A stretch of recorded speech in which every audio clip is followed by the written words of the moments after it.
Okay. Okay. Let's let Restream do its thing here. What is up, everybody? Let me know if I'm coming in okay. I'm gonna set everything up over here.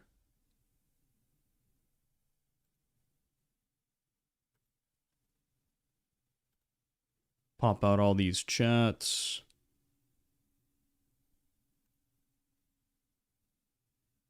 Let's see.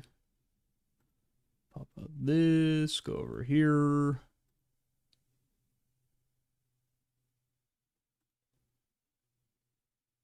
What's up, guys?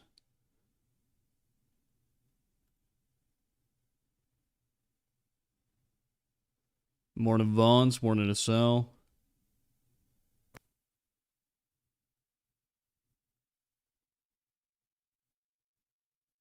Okay.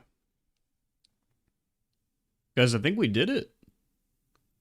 I think we... Hey, good morning, Etrian. I think we unlocked the helmet. It was actually pretty close. Hey, morning, Jimmy. I'm kind of curious if Saber just kind of gave it to us. What's all this about? We're streaming, Jimmy. If Tanner wants to hop in with me, we'll power level a little bit. And if Tanner is a snoozing because he's a tired boy, then we will do some stratagems with viewers and get these stratagems done together. For my assault, for my boy here, I did end up adding the top knot. I talked to FTG about it, and this is probably the most lore accurate thing about this entire set. We're still questionable about the red trim. Because what squad or company would use red trim for white scars? Doesn't make any sense. But anyways. Hey, morning, Replicant Moth. Good morning. But I'm going to power level the shit out of Tanner if he hops in. Oh, this is sexy. So then, maybe not this. Maybe over here. We should have the new helmet. It should be here. There it is, infiltrator. Wait, is that the one? I think it is. Because the sniper has the cape, it's kind of... Yeah, it's boarding over here, so...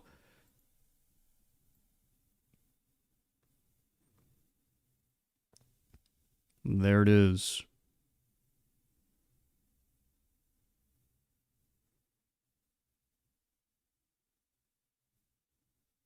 Oh, Etrian, oh no. Oh no. We need to send our energy to Tanner so he wakes up. He's got like an hour of sleep. But thank you for your energy, Etrian. I'm collecting it like Goku with the spirit bomb. Yeah, we got the helmet, Inquisitor. We did get the helmet. I feel like well, you could definitely use it on sniper and it'll work, but I don't know.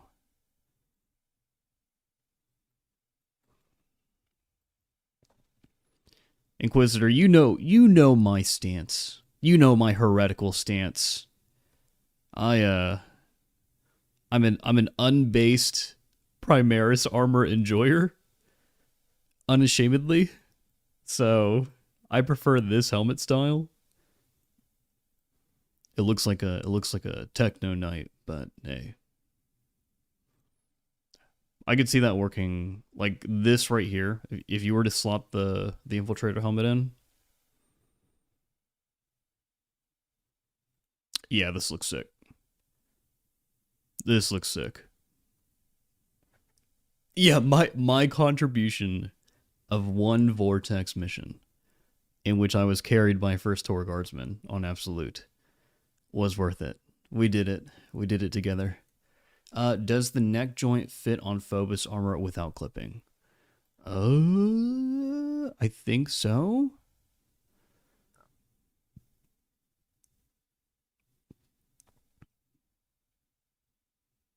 I think it's good. I'm looking at it really closely. I think it's okay. I think we're in there.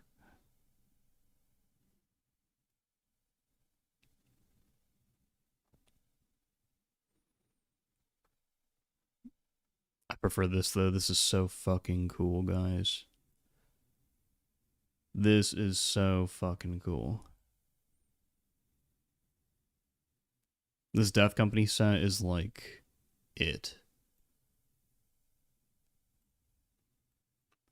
I need to set up my builds as well for stuff that I'm going to be playing today. So I think I'll do Pyro Blaster Tactical with... we're going to go back to... I actually need to do a couple of build videos. So I am actually going to go back to my Blood Ravens fit. For this, for the Assault...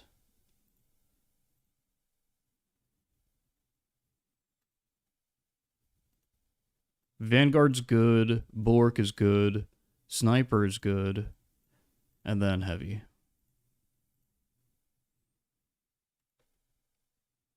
And I'm going to do Heavy Plasma. I'll probably do double Plasma here. No, I could do Pyro. No, I'll do Plasma. Ah, it's so many choices. Yeah, I'll do Plasma since I'm already set up for it.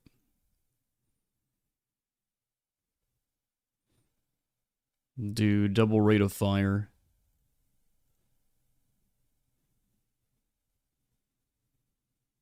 We're already on the rate of fire one. Good. And then same over here, double rate of fire. Could use this bad boy. Try this out. But I'm going for big AoE though, so I don't really care. Double rate of fire there. Perfect. Hey, good morning, Death Guard. I am about to hop into some stratagems, I think.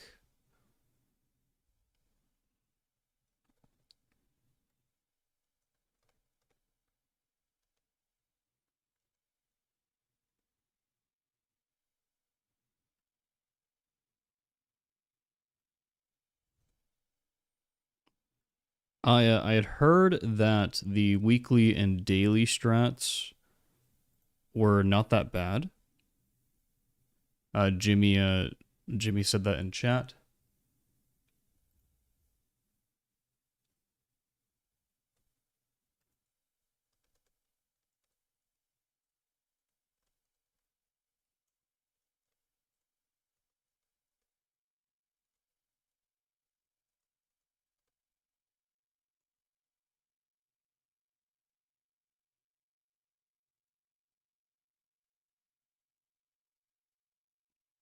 I'm urging Tanner to go to sleep because he is running on 1 hour of sleep, and this is not healthy. So first normal, exfiltration. This is a daily. Aggravated assault, the Emperor protects. Pretty easy. All these normals are pretty easy. And this will be pretty easy too.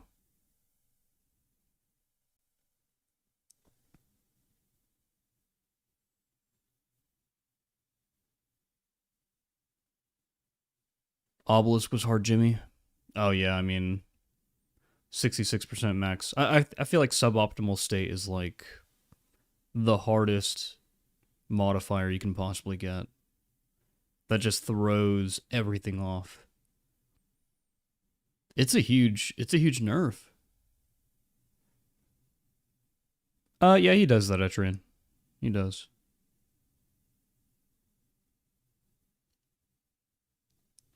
He does that. For sure.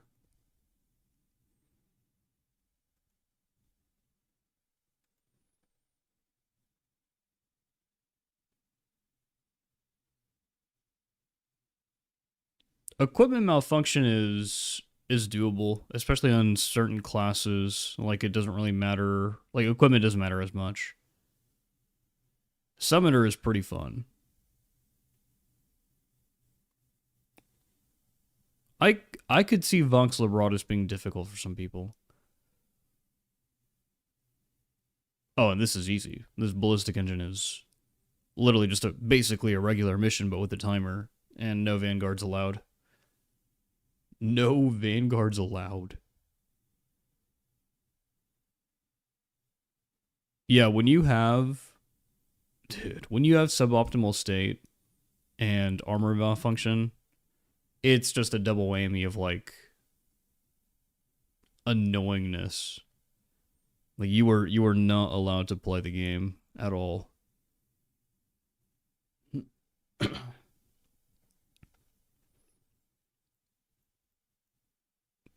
Yeah, but it doesn't really. Does combat mastery nerf you though? Does it nerf your damage if you're not using the correct type?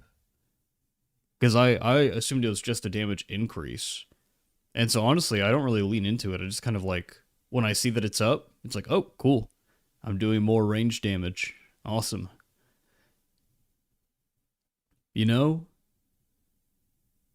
So it's just kind of a positive modifier.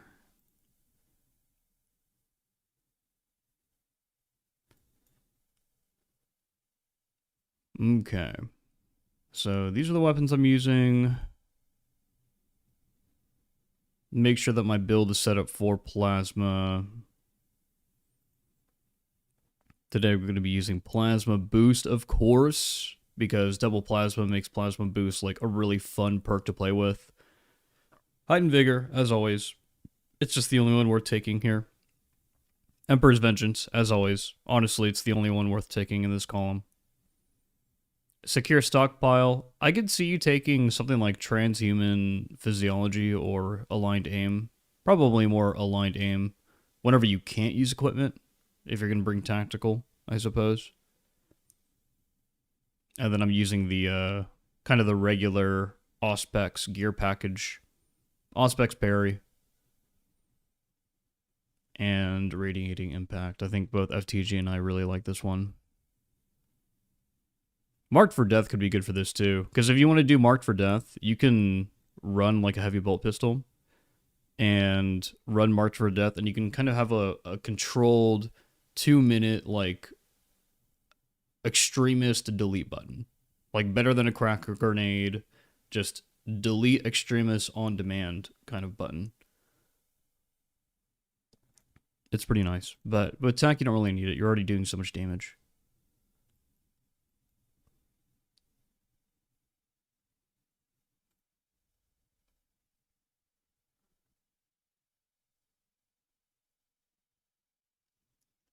But man, radiating impact, that 10-meter radius, you actually really feel it. And because it's only 90-second cooldown, it's proccing all the time. I do wish there's an indicator on the screen to show you when it was happening so that you can control it, but you can kind of get a feeling of when it's going to pop up. Hey, good morning, Naman, huh?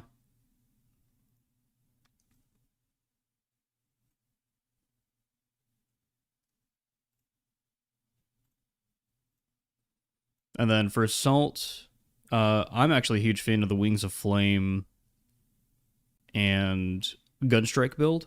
I think this is a really fun setup. I actually run it with active attrition to increase all damage by enemies hit by melee attacks. And then we're running kind of like the typical package for a Wings of Flame build for prestige perks. But this is a really like high survivability kind of setup that I want to make a little build short on.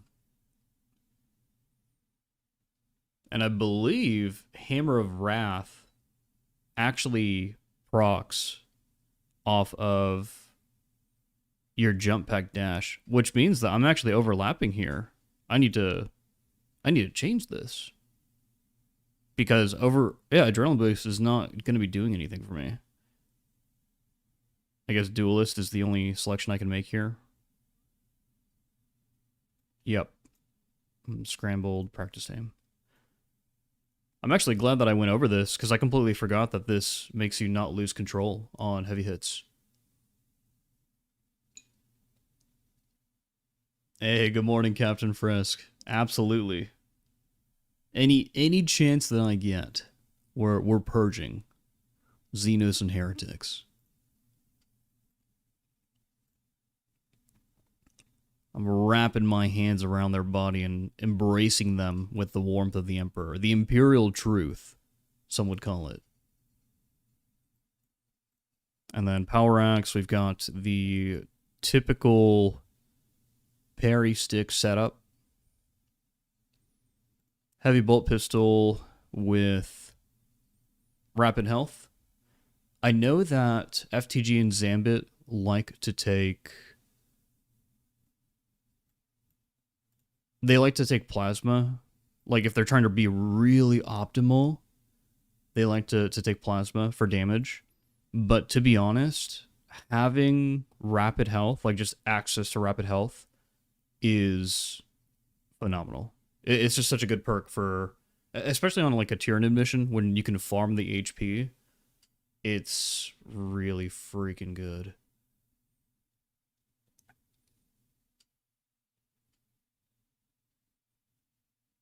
Captain Frisk, the day the vile Xenos filth steal another breath from the Emperor is a day I've failed in my duties. You're not wrong. It's kind of interesting. I guess we can kind of break out and talk about this really quickly.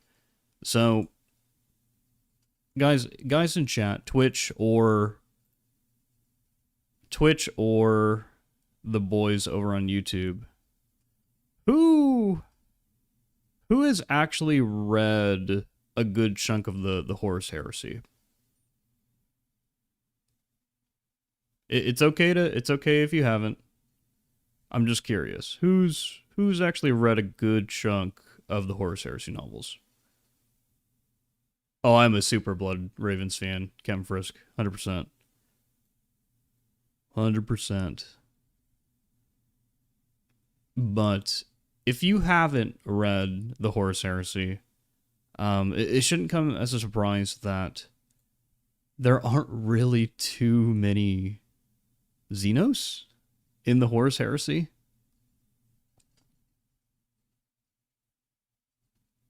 So it's kind of an interesting story, because it's almost like in the 30th millennium, they forgot about him.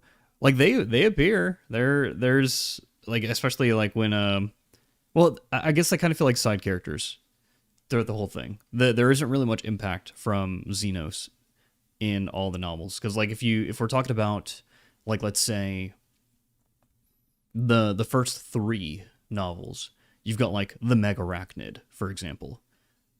But the Megarachnid are not one of the big Xenos factions, right?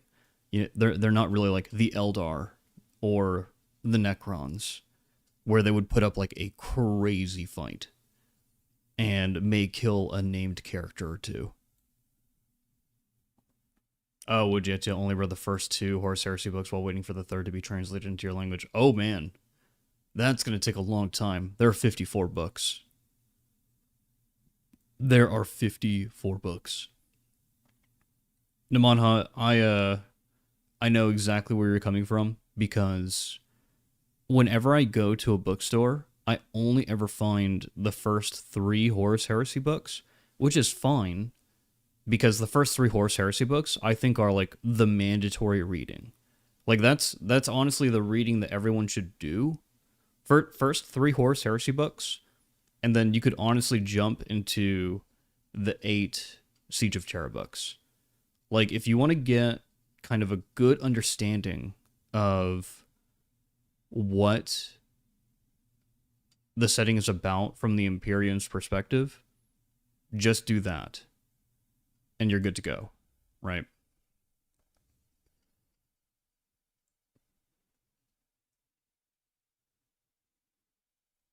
But yeah, Xenos just not a big part, honestly. Apparently they were kind of going silent in the 30th millennium. They just didn't care. Which makes sense, because the Necrons didn't start to wake up, the Tyranids weren't here yet. Things didn't really start going to shit until, like, the 40th millennium.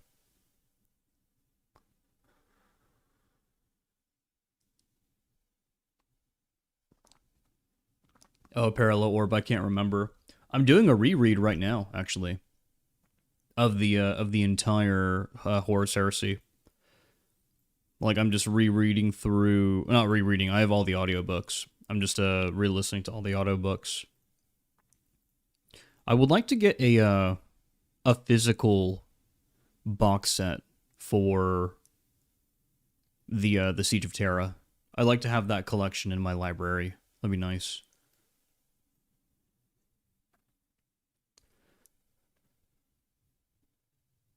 Hey, good morning, Eben. What I was simply talking about was the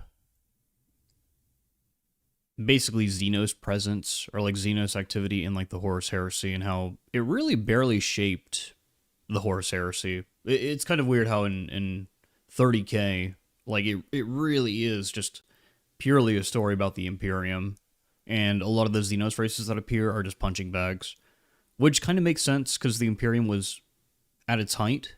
Its power was through the roof. The red that I use, this was actually recommended to me in a short video that I posted. The red that I use here is... Let me check. We use corn red. I've also heard balls red is really good. Balls. Balls, balls, balls, balls. Not Blood Angel red, you can't get away with that. Here it is, ball red. Ball red also works. Ball red works pretty well. This actually matches the color scheme of like Dawn of War 2 Blood Angels really well. But if you look at Dawn of War 4 Blood Angels, they seem to be more on the actual red side of things. And so corn red is also a really good fit. Especially in-game. When we're looking at the lighting in-game on the various levels, this seems to work really, really well.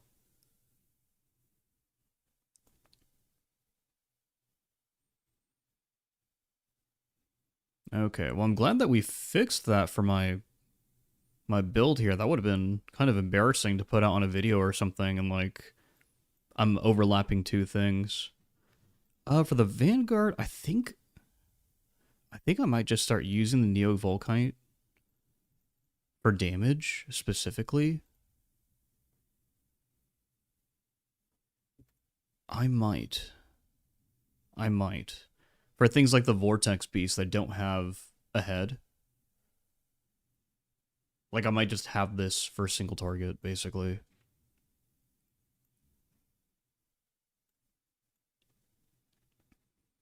Yeah, Captain Frisk, I'm iffy on the Volkite as well. It's really... Like, because if we think about it, so if you're using Heavy Blow Pistol, and you're not hitting any headshots on an enemy, specifically the Vortex Beast, because there's no headshots, is the Volkite going to be more DPS? And then the other uses that the Volkite has is cutting grass, killing spore mines, and that's really it. So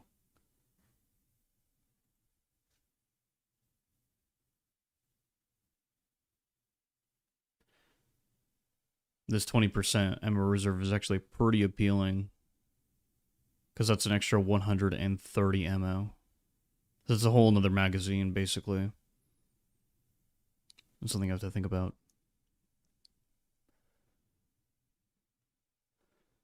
Yeah, I mean, I think that the Neo Volkite definitely needs to do more damage. Honestly, for both its laser and the charge explosion.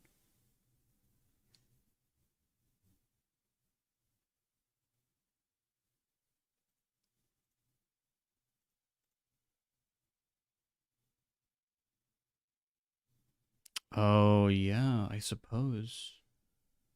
For something like Vortex Beast, you could use this. My logic though is that if you're already using the bolt carbine for anything that you need to do precision wise, like if you're going for headshots, you're already using this on the Vanguard. And then the Neo Volkite would be something that you basically whip out almost exclusively if a boss has its back turned to you, or if you're fighting the Neo Volkite. Or Neo Volkite. If you're fighting the Vortex Beast. Can the Neo Volkite damage the Bone Sword Warriors when they block? Does that break block? I gotta try that. I gotta try that out.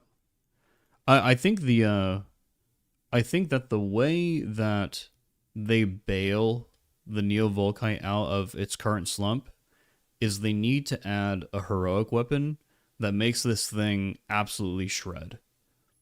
Like, add a heroic weapon. This is exactly where heroic weapons can really shine, because they can take underperforming weapons, like the Bolt Pistol, or the Inferno Pistol, or the Volkite Pistol, and they can add something that's really going to make them shine.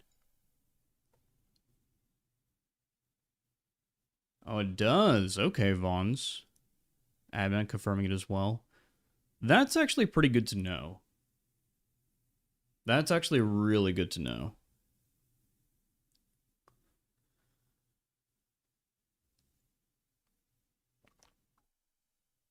Yeah, the beam is mid.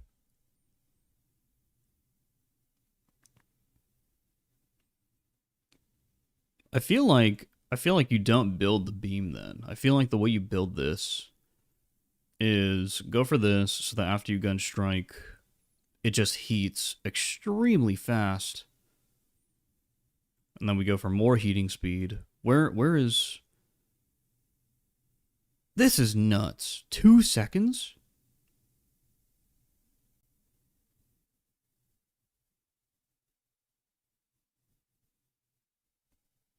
Two seconds. That's nothing. This needs to be like 5 seconds at least, right? 10 seconds even? Like what? Who's whipping this out? Like right after like an execution.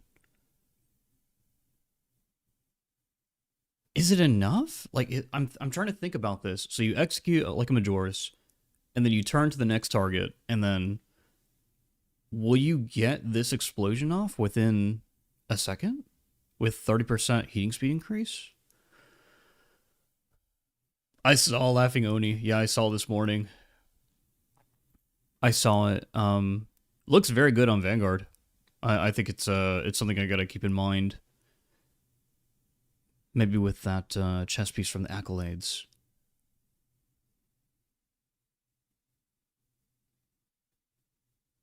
Yeah, exactly, Adman.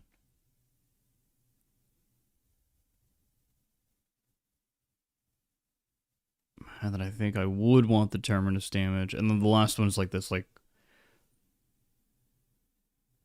Are you spamming Volkite into a crowd of Majoris enemies? Because this basically is telling me that the way that I'm supposed to be using this gun is to cause an explosion, is to execute a Majoris, cause an explosion on another Majoris, that's going to splash, and then shoot another Majoris that gets splashed by the explosion. And then cause a chain reaction. But I just don't see that happening in games. I think I'd literally just rather go for the heated enemies cool 25% slower than this. But we'll try this shit. We'll see if Saber was cooking or if they're just as silly as we all think they are. I think they're silly billies. I think they're freaking silly billies. I don't think they know what they're doing here. Probably not going to be doing much bulwark today. We've been doing a lot of bulwark recently. I'll do a Xenophase build later. Plus, the build is not complex. There's really nothing to this.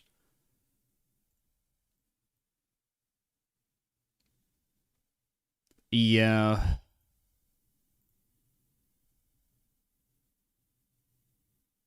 We'll try this simply because combustive momentum. I feel like there's a lot of hope with combustive momentum. Um, and if combustive momentum somehow stacks with the 2 seconds buff from violent deflagration, then hey, maybe stuff happens. Maybe the screen just blows up. You know, who knows? Who knows? Not going to be doing sniper much today either, although it is my favorite class. And then we got heavy. We got our double plasma setup. I almost feel like nowadays thermal boost is a little bit of a trap. I go through this again and again and again, and I just don't think that the 15% range damage increase outweighs the 30%. Not 15% increased health, 30% increased health that you can get on heavy. It's insane. It's absolutely insane. If what this did was like it kind of like played maybe with like the actual overheating mechanic, managing heat, cooling down fast, maybe making it so that you just can't overheat and you could just spam, that would be an interesting choice. But man, 30% health is just nuts. Get out of here, bot. Move it. Kind of interesting. I only ever see spammers and bots on Twitch, not on YouTube. Speaking of, I am live on Twitch right now, if that is your preferred viewing experience. We do have emotes on both the YouTube and the Twitch. I think on the Twitch, emotes are free. I think if you follow on Twitch, the emotes are just given to you. Discord is also live. Thank you so much for the plug, Inquisitor. The Discord is linked there. It's also in the description of the YouTube stream. Join up so that you can see everybody's drip. Today we're going to be releasing an announcement for our Drip Marine 2 competition. This is the first ever community-run Drip Marine 2 competition. And we're going to be releasing the rule set. We're going to be releasing what people are going to be winning as a prize. All the details are going to be there. I'll shout it out again at the end of the stream so that we can go into more detail on it. But for now, I don't really want to waste too much time talking about that stuff. But yeah, this is the heavy build. And then, of course, offensive capability to cut grass. And that's really like the main reason why I take this. I just hate grass, man. I just hate grass so much. But I'm going to start with the tactical here. So, not seeing Tanner. Otherwise, he would have just hopped in, because I should be showing his online. Yep. So, I'm going to put up my code, guys. If you want to do some stratagems, daily, weekly, now is the time. So, hop in. Let's get these done. Get some free accolades. This week, these don't really look too bad. So this should be a pretty relaxing play session, to be honest. Another thing I need to do, because I turned off sound last stream, I need to turn my sound back on. Vaughn's, all your Marines have homebrew drip equipped. I like that. I respect that. I respect that a lot. Oh, you just did him, Deathguard?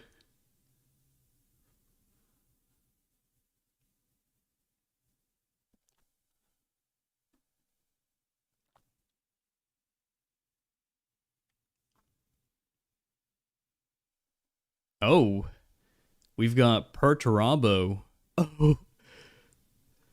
Perturabro. I like that. Etrian, you'll be there in spirit. Yeah, this is Etrian right here. This is you, Etrian. You're right here. You're watching everything we're doing. Is Malum Cato stronger than Titus? Honestly, honey, no. I don't think so. Do I do any home brewing? I haven't in a while, to be honest. I haven't in a while.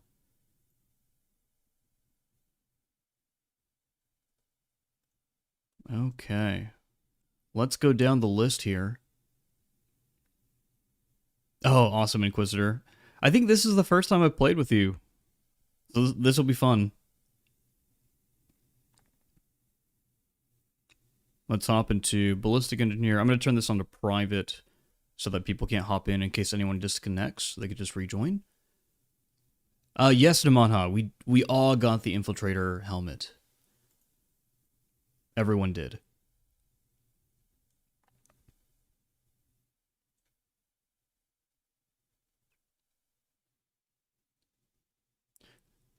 What's a good red for Blood Angels? Mephiston red or Corn red? I don't think Corn red works too well for Blood Angels. They need a lighter red. I think Blood Angels red is kind of the best red for them. I don't know. Maybe I'm crazy for thinking that. Mafigoni database on Assault Core still corrupted. Tech Priest still working on repairing the problem. Hopefully, we will get some data back.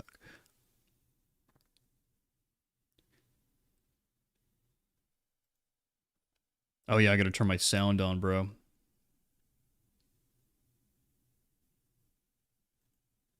I'm not sure, Adman. Are you not connected to pros? That was like one of the first things I did when I got in. Hey, what's up, Smurf? Question on stratagems. Does hard correlate with a level of difficulty on operations? It does. It correlates with absolute difficulty. And one of the main reasons why we know that is because you can get double terminus spawns on these levels. And then the amount of extremist spawns. Yeah, Captain Frisk.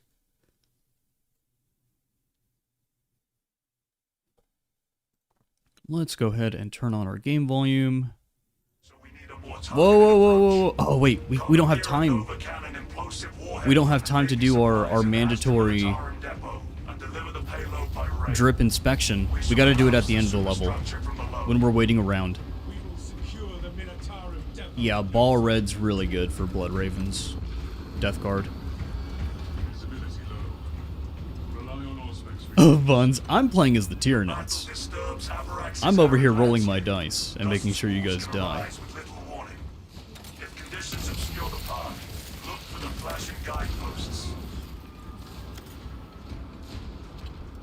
Oh, that's right. This is really just a regular mission. Bro, what do we got back here still? I can't even see. I'm not going to bother. Neurothrope, hello? Are you here? Carnifex? Okay, we're going to use it. Just like one shot. Oh, the rate of fire. Plasma is fast. That's a quick boy.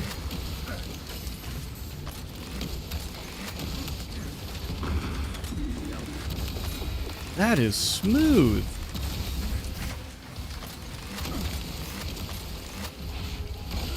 That is really smooth. Huh. I wonder why FTG likes that thing so much. It's pretty nuts. I'm gonna yoink this because I know this is an Emma Hungry setup. Let's go. Hey, good morning, John. Good morning. Okay, Derp inspection number 1. Let's look at Inquisitor's Perturabo character here. Carcharodon. Sniper. He's already lost the plot. There are no Carcharodon snipers. It's not a thing. Not a thing. Oh. Hey, good morning, MJ. MJK. What the? How's my connection to Saber Crow? Pretty good. I probably have the highest ping here. Activate the quartermaster's console and wake the machine spirit. Instructed to load the implosive warhead onto the train and assist it when necessary.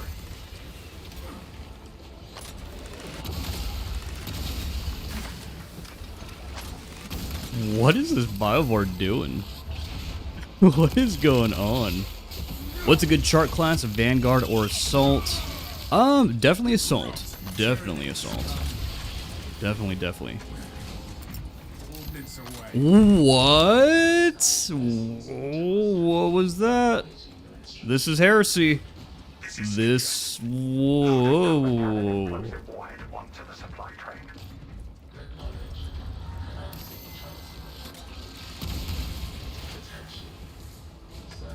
Are there salamander snipers?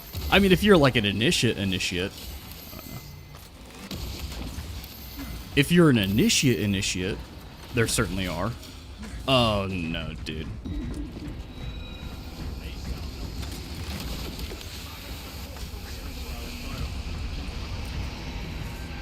It's fine, I survived. I'm taking this. Inquisitor has contested HP regen on sniper, should be easy, and then sabers are freaking heavy, so as tactical I claim this.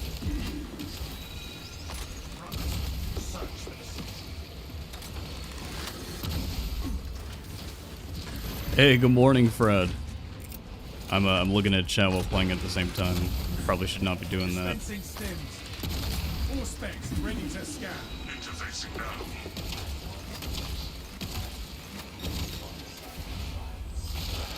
We need a Raven Guard champion. Oh, I mean, we'll get it, Chris. We'll get like a Raven Guard assault. I think they would be silly to not do that. Also, Grad's Death Guard. Yeah, the Xenophase Blade is probably the funnest weapon. I think that it's pretty balanced as well.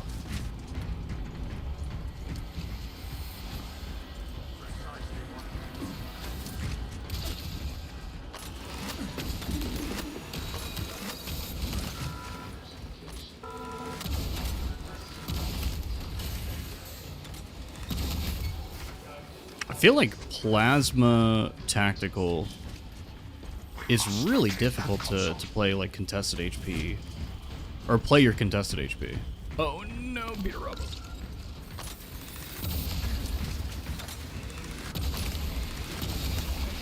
Oh, that was a lot of damage though. That was a lot of damage. No, Peter Robbo. Inquisitor. Will this bloom? Oh, it hella blooms. You got an ADS. Lame.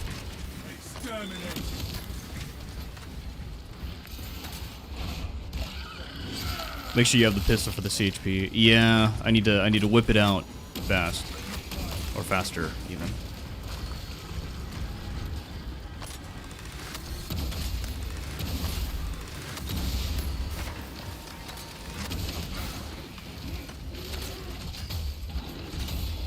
There we go.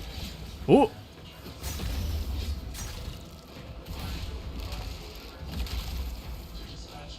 The only downside of the Xenophase Blade is that it's balance and not block. Yeah, Asal. I think Saber should just let you choose what block, or not block, what parry classification you want to use. I feel like bloom for these plasma weapons doesn't really make any sense. What I'd really like is because sometimes this can be jarring in a third-person game like this. I really would just like for them to allow me to hip fire this, and for the plasma shot to just go straight. Saber Crow with the Deathwatch Blood Angels drip. This is good. This is really good. I will say though that your company marker is inaccurate. Deathwatch doesn't use numbers anymore. I think 10th edition and onward they use the stripe. I could be wrong though. I could be wrong.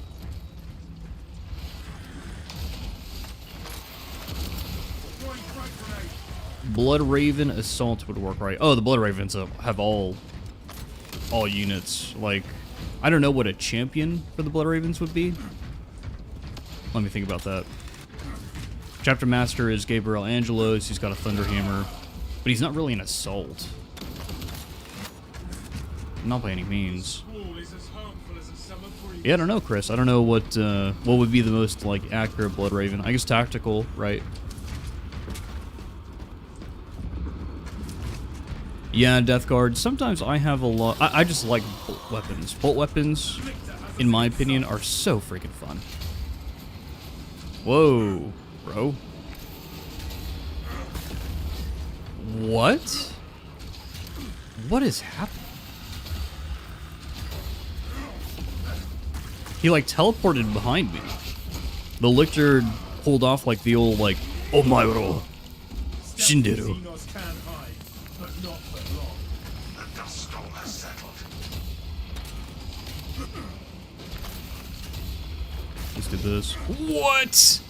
What is going on? Oh, bro. That threw me off so much. I guess staggering them? Oh no. Oh no, it's all up to Inquisitor right now. We fucked up. We fucked up so bad.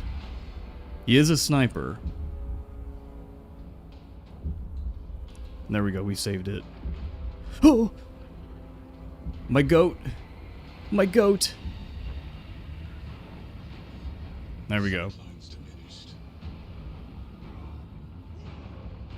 Okay, we got the boys taken care of. We kind of rushed the HP of the neurothrope, and so I think we're dealing with a double wave right now. Boys, if I have to die, it's okay. Oh my god. Oh no, Saber. Yeah, play your life, Inquisitor. Play your life.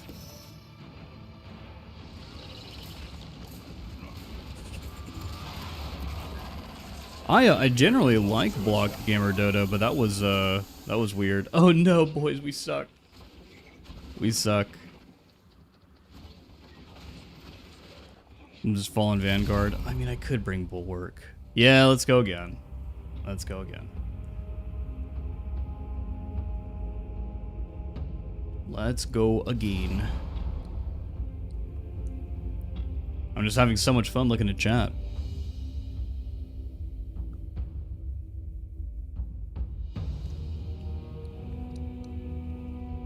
You got us, Vons.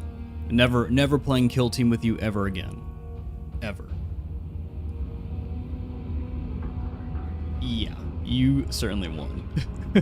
Definitely the warm-up, yeah. I'll bring the babysitter, don't worry. Don't worry. I'll bring the babysitter.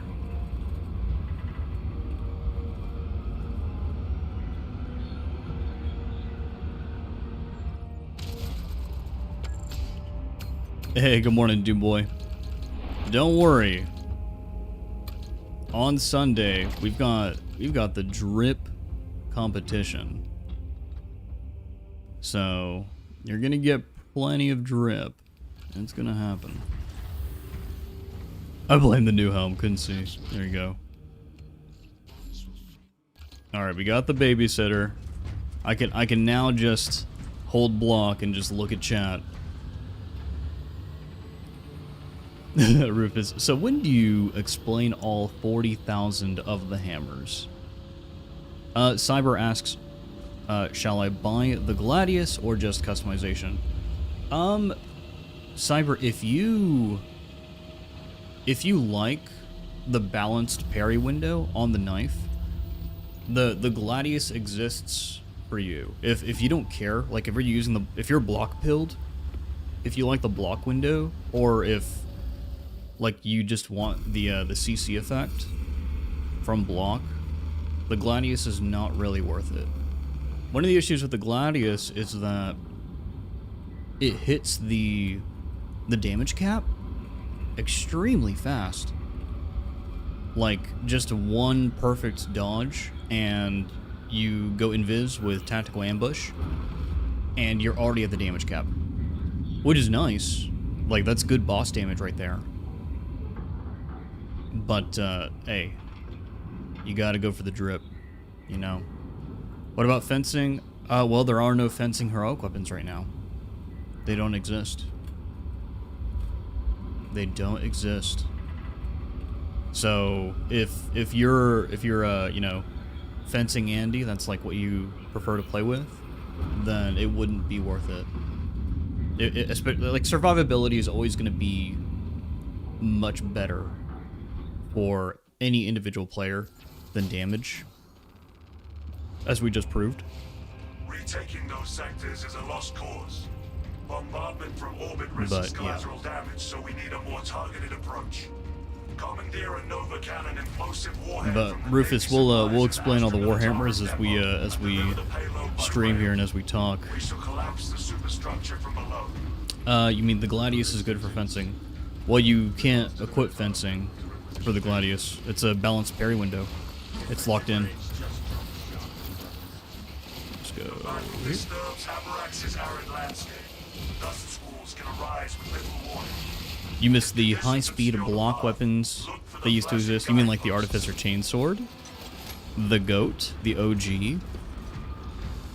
The Artificer Chainsword could have just been a heroic weapon, honestly. I talked to Zambit about this. Like, they really should have made it one. It would have been perfect. Oh, boss spawn. Right off the bat. That's good. There he is.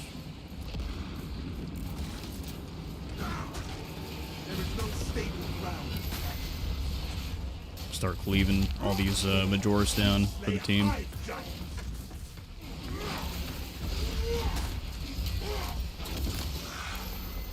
There goes our range advantage. What is he doing? Oh!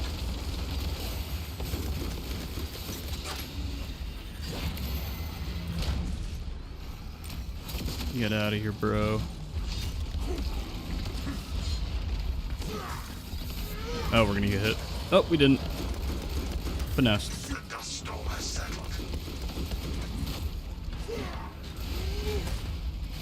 Where's the quadruple lictor spawn?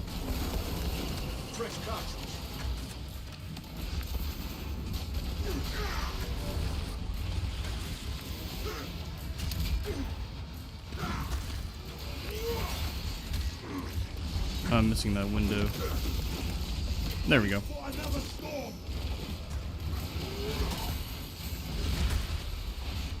Easy. You're not the Tyranids anymore, Vons. Thank you. Thank you for allowing us to win the game.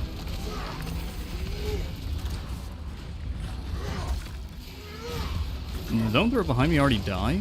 Did these guys already get it?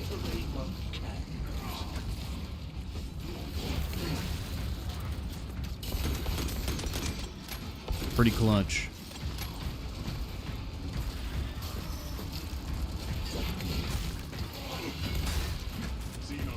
Saber Crow, we'll heal you up soon. I got you, fam. Smurf asked, have I watched Space King 3 yet? Oh, of course, man. Of course, it's hilarious. It is hilarious. Brothers, to my mark. This other guy's a lot better start than I did.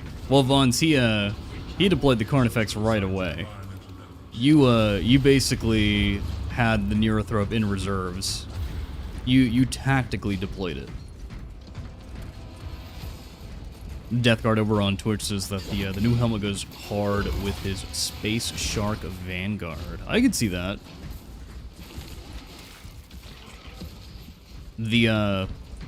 The Siege helmet with the molecular bonding studs is also a really good Space Shark helmet.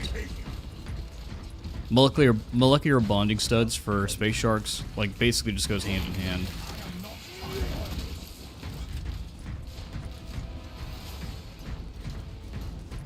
No!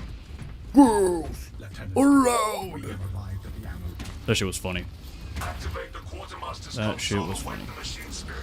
Instructed to load the implosive warhead onto the train and assist it when necessary. Hey, bro.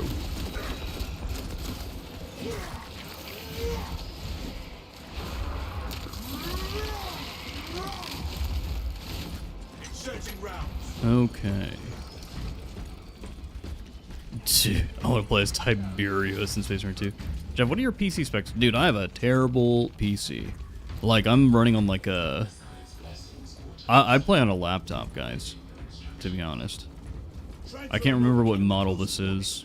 I think it's like an Acer Nitro 17 or something.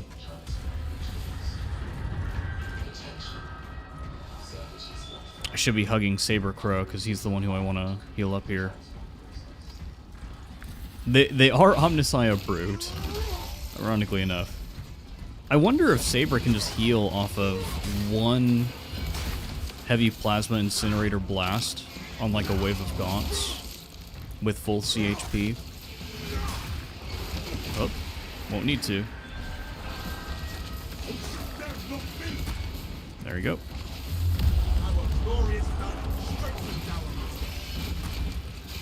Just do amazing cleave damage here. Xenophase Blade is so fucking amazing.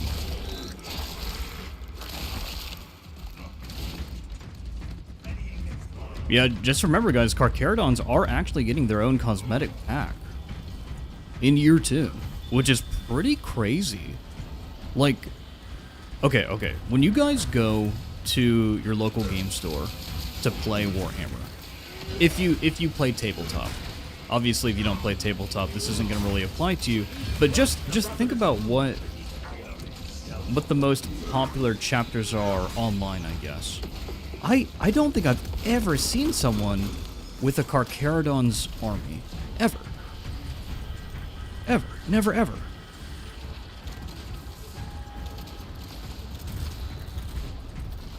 Online, there's a lot of popularity with like the lore and like videos and stuff.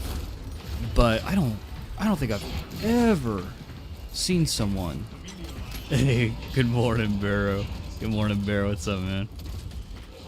We're fucking 40k gasming out. But I just didn't know that the Carcharodons were as popular as they are, I guess. Because the only reason why Saber would do it is because they're popular. Or maybe because Games Workshop has a release specifically for Carcharodons, like, at around that time? Maybe? I don't know. One big wave can get you back to full. That's actually good to know, Thor. That's good to know. Hey, there you go. There you go. This is good. This is a good drip.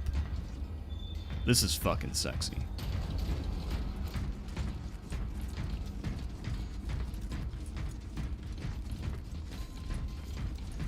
Carcharodons are very well known, Doomboy, for sure.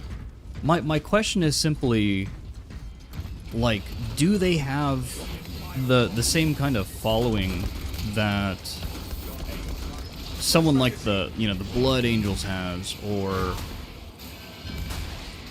other successor chapters, perhaps?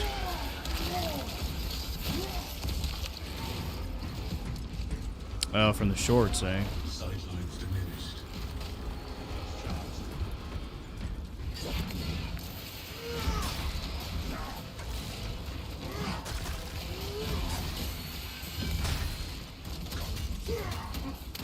Oh, I shouldn't have done that. I should have just kept playing offensively. I lost that CHP because of that. Power Sword CHP regeneration is amazing because it just lets you mindlessly spam and just stay alive. Carcharodons, Minotaurs, and Flesh Tears are some deadly boys, says Vaughns. You're absolutely right. In fact, the way that the Minotaurs operate is interesting to me because they don't really break out into various companies. They just zerg. They just zerg, dude. I guess very similar to like maybe the Black Templars. Like they don't care. Like they're just there to fuck shit up.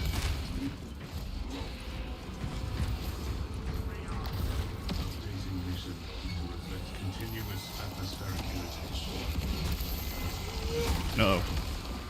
So, okay. Just retreat right away.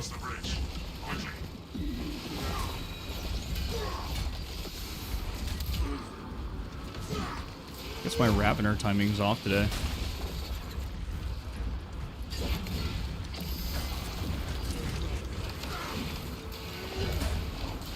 Doesn't matter.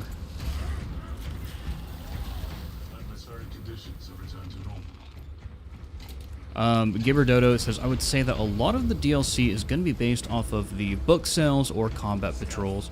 Yeah, I think that falls in line with, like, exactly what I kind of look at as well. Because, so if you guys don't know this, Saber and Focus have weekly meetings with Games Workshop. It's the same with Dark Tide. So any big Warhammer game like this, you're gonna have like a rep at Games Workshop that you speak to every week, and so they're telling them like, hey, like should we do another Ultramarines pack? And then Games Workshop is like, how about you do Carcharodons instead? So everything that Saber wants to do, they have to run through the top. Located extra stims. You can grab that, Thor. It's okay. It shall be done. If I go down, I'm going to commit Sudoku as bulwark.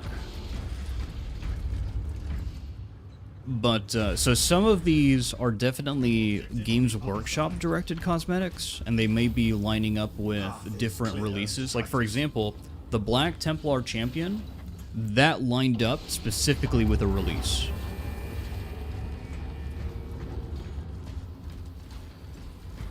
But then you have Saber making decisions like, oh, let's do a Salamander Champion. When you see something like that, guys, remember, Games Workshop has to approve that. Games Workshop approved the Salamander Sniper Champion. Kind of nuts. Kind of nuts how that kind of like slipped through the cracks. Maybe it's because they just needed something for the Sniper Champion, but they're better suited chapters for that.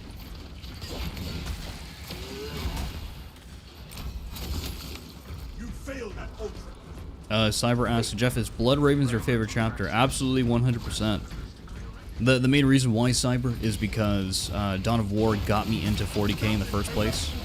So I've got like a lot of loyalty to that series. And yeah, that's pretty much the main reason. Also, gaming is the main way that I engage with 40k as a hobby. Like, I read a lot of books. I watch everything on YouTube, like all the Warhammer Plus stuff that gets uploaded, because I don't have Warhammer Plus myself. I just watch the bootleg on YouTube. You know what I'm saying? You know what I'm saying? But yeah, I'm a huge Blood Raven stan. Oh no, I get spanked.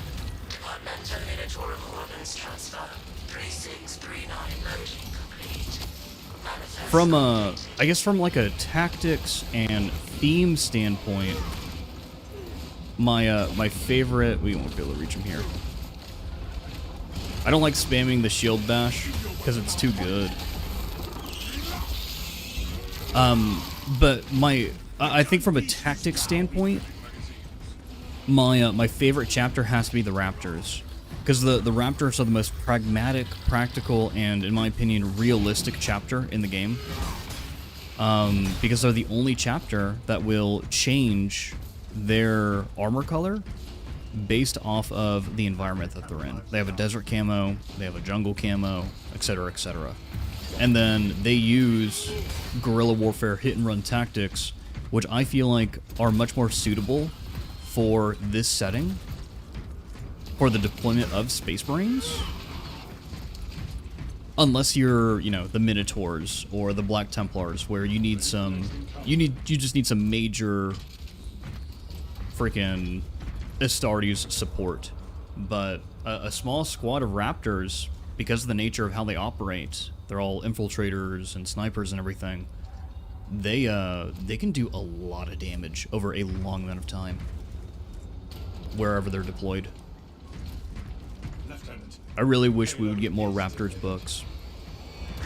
Snacky, you got or Night Lord's got a new book recently, The Remnant Blade, and you got the new kill team of Raptors and the Night Lord champion skin for PvP. Dude, Night Lords have always been freaking awesome. Carcharodon, I think one of the reasons why Carcharodons may be so popular is because they're basically the Night Lords of the Astartes. Or of the Imperium. Yeah, the Raptors are basically like the Navy SEALs, right?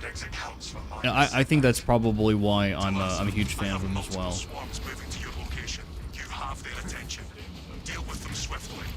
Hello. Okay. Call your help, sir. Do it.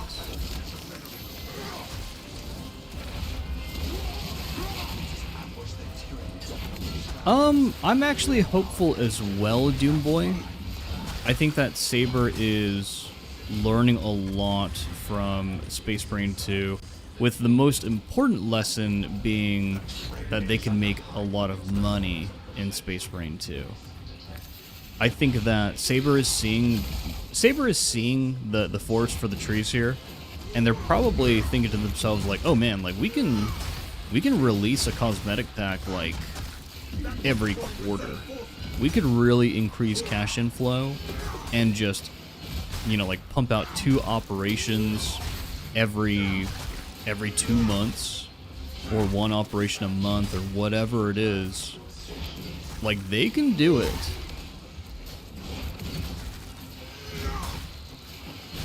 Rufus, I hope that Space Marine 3 removes stun locks.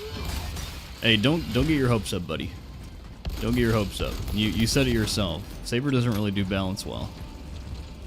Don't get your hopes up. Okay, we have time. We have time to look at Inquisitor's drip here. Whoa.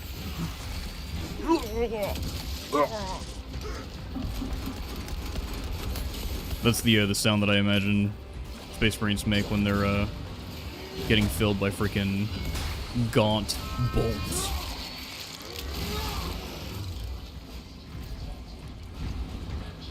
Okay.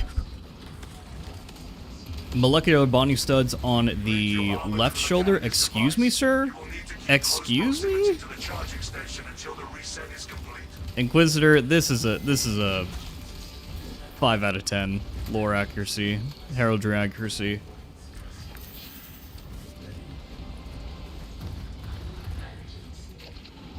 Recording Jeff sounds.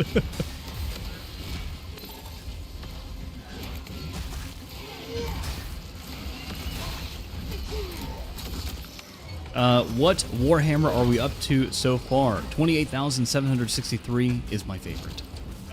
We're getting there. We haven't started the Warhammer explanations yet, but we'll get there. We'll get there.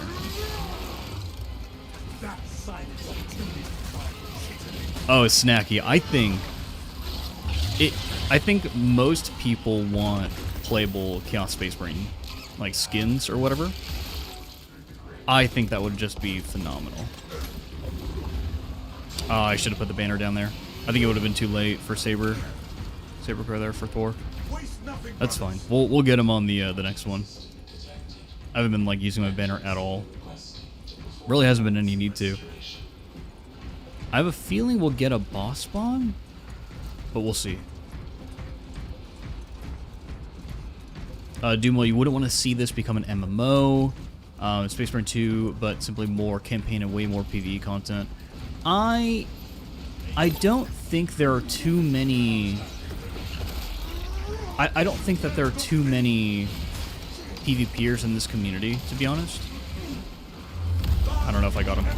Yeah, we got him. There we go. Yeah, I don't know if there are too many PvP players in the Space Marine 2 community. I mean, Warhammer 40k in general is based on player versus player, right? Like, tabletop is all player versus player. And so there is a competitive experience that exists for the 40k community. I just think that what the 40k community wants is they don't want an arena-style PvP system. They want a Battlefield-style PvP system. They want a Battlefront-style PvP system. Like, I think that's what we want. Like, they want large-scale PvP. Not 66.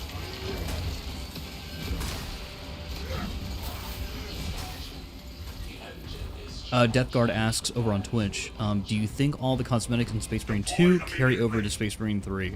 That's the catch, right? That's, if they actually do that, that would be so huge. But, I don't know. I want them to, Death Guard. I feel like a lot of people will be really mad if it doesn't. If that doesn't happen, dude. Brace for shockwave. Dude, it's over. No, it's not over. But, I want it all to be in the base game, right? Like, everything that gets added in, I want it to be in the base game, especially if they're going to be using the same customization system. If they use a different customization system, one that's more like kit bashing. If you guys don't know what kit bashing is, it's basically giving you full control over nearly every element of your model. So, firstborn, put it on the left, don't at me. I mean, that's true, Inquisitor, that's true. For the molecular bonding studs. But kit bashing is the ability to take any armor piece and kind of move it around anywhere you want, especially ornamentation and stuff like that.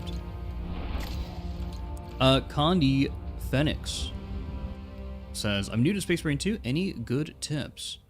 Well, Condi, you came to the right place, because a lot of these people play Space Marine 2 all day, every day. I would say my #1 tip would be take your time learning the game. This game has a lot of stuff to grind for, like the prestige system, like the prestige leveling system, and all the various weapons.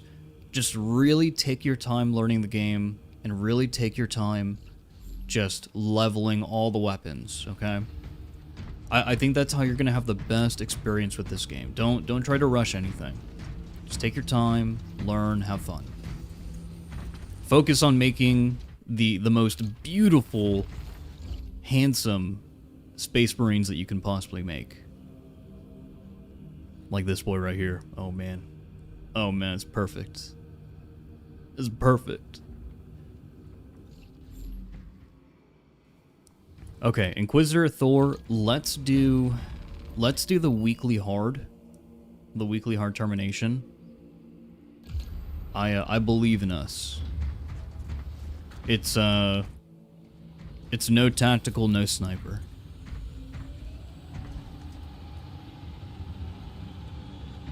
Oh yeah, of course, Condi. Yeah, you like you're gonna want to focus on fun, of course. But yeah, Space Marine 2 has just such a long grind that people will burn themselves out. Like, especially a lot of newer players, they'll burn themselves out. Doomboy says, keep in mind there's a lot of mechanics in the game that doesn't tell you to subscribe. Thank you, Doomboy.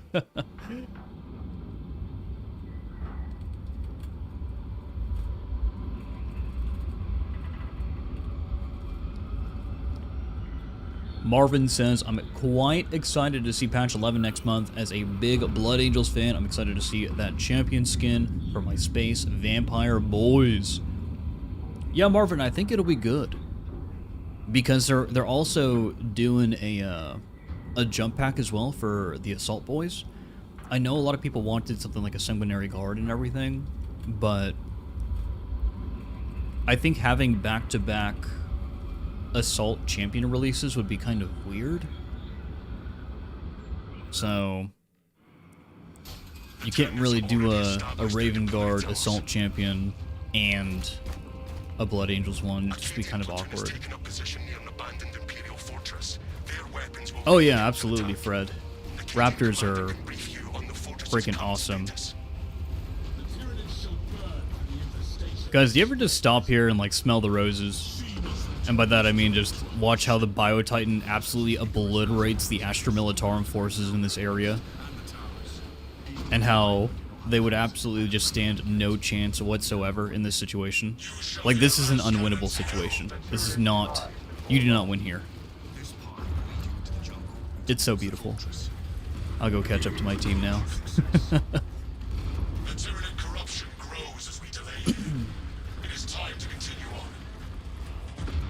Yeah, so Snacky, so very real. He's got a buddy who got into the game, spent a whole day with them, going through the campaign, leveled up his first cust at 25, getting his relic weapons. And a lot of people like that, you know, like Tanner coming back, for example. Came back to try to do the prestige grind, and it's taken a toll on his mental. It breaks people. Ugh, speed stance. Stinky.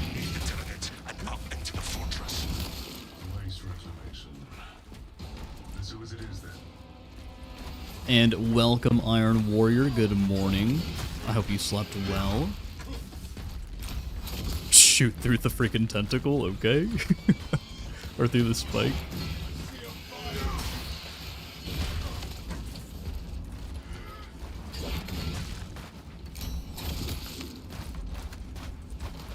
Yeah, Huey, I'm kind of shocked we're getting space sharks as well, to be honest. Etrine says, I never understood this mission. The mission is to kill the Biotitan, but the planet has already started to be lost. So if you kill the Biotitan, the Tyrants would just slurp it up, slurp up its corpse and leave. They'd also probably make another Biotitan, Etrian. Fighting the Tyranids, unless you're going to go after the Hive Mind, is kind of useless. Like, pretty much in every battlefront.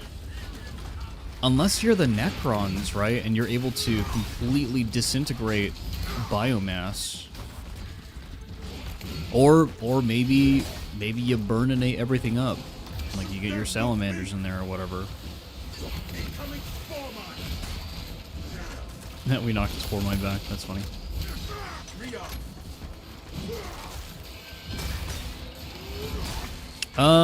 Condi Phoenix, welcome, sir. Welcome. If you guys could add one more faction to Space Marine 2, what would it be by chance? So I think a lot of people would say Necrons here, because we see Necron architecture on each of these planets, specifically Dumerium. And Necron would be very cool from just a storytelling perspective, because they've already set it up. That's Dumerium's a tomb world. But I think the only correct answer here is Orcs. Holy fuck, Orcs would be so fun to fight in Space Marine 2 with this new melee combat system, and they would just be hilarious. Orcs are hilarious in every game that they're in. Orcs, for me, make 40k special, because you have this traditionally, like, fantasy race in this sci-fi setting, and it just works so well. I am a huge Orc stan. Dude.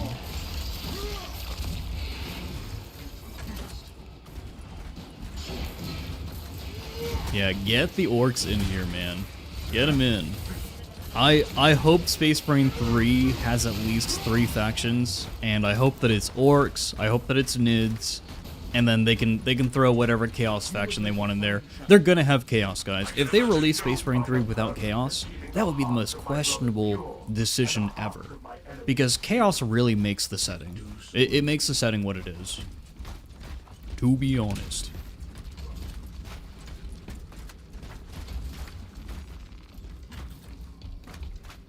Snacky says that you think that Necrons would be a bad choice because even a Necron grunt can one-shot a Space Marine due to how advanced their tech is. I think that Games Workshop has been moving away from that a little bit. If you watch the Warhammer Plus series featuring Salamander Sakan, you see many instances where Necron weaponry doesn't absolutely obliterate or atomize a Space Marine as soon as they get hit. Usually it'll atomize like a body part. So like a Space Marine who somehow manages to get like a lucky block with their gauntlet, they'll lose their hand or something. And so they could take a couple of blasts. Who the fuck said Tau? Who the fuck said add Tau to the game?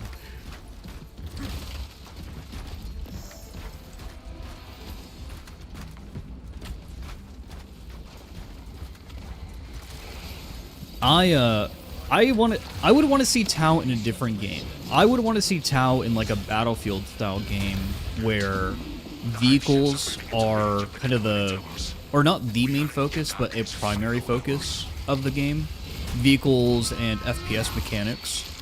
That's where Tau would really shine. And Astra Militarum, of course. Like a Battlefield style game with Tau, dude. Oh my gosh. Oh my gosh, what are these freaking limousines doing back here, bro?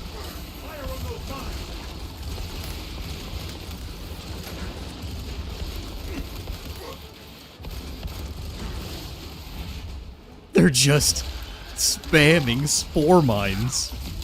Get away from me.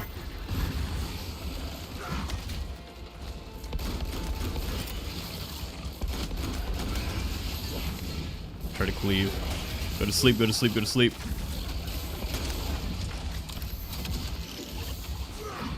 Oh my gosh. These fucking assholes, bro. Oh my gosh. I'm just in the fuck zone. I'm gonna go to my team. I'm gonna go to my team. That's freaking hilarious. Yeah, they're trying to help out. Oh, I got ran over. No, come down. There we go.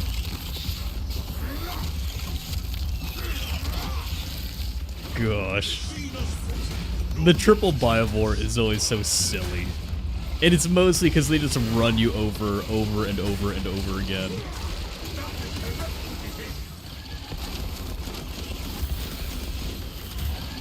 There we go, get her ammo back.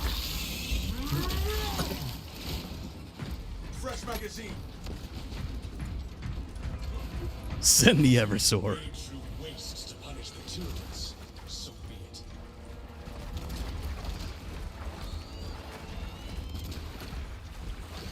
I think oh well, isn't so Freeblade. I think Freeblade is a Warhammer mech game, right?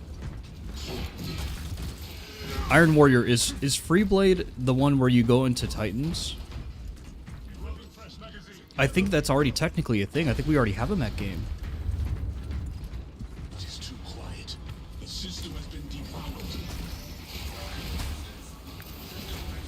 Oh, neurothrope.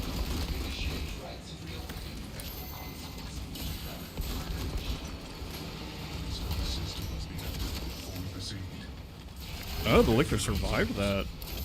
That's interesting. Yeah, Freeblade, Imperial Night game. There you go. Oh, we need a little bit of speed here.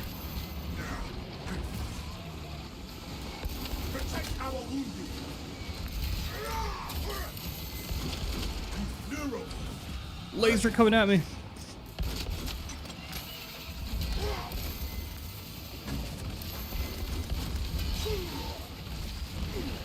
Whoa. That was a big hit. Oh no, dude. I got stunned into a gaunt swarm. That was bad of me. I think this is the second time where a neurothrope appeared and we kind of like got decimated.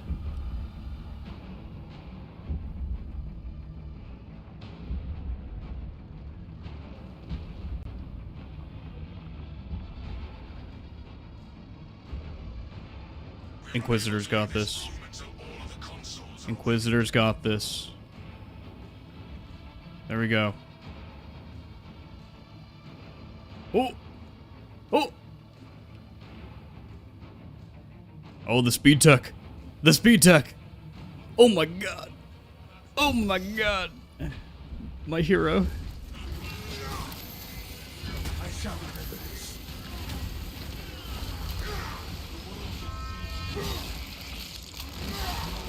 Where shall I plant this flag? have to awaken the other consoles before we venture into the fortress. I don't know if that got him. It did. I'm the best.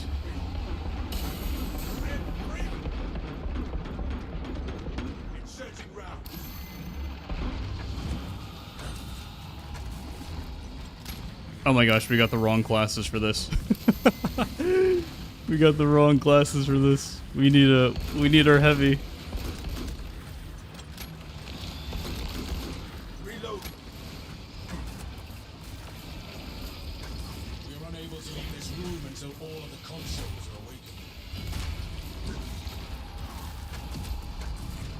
Big damn. Waiting for wave 2 here. Got some lictors. Thought they would round the corner. I guess not. I don't care.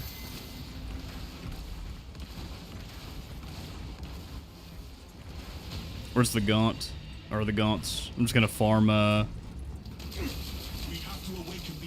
farm banner here. Before we venture into the fortress. Oh.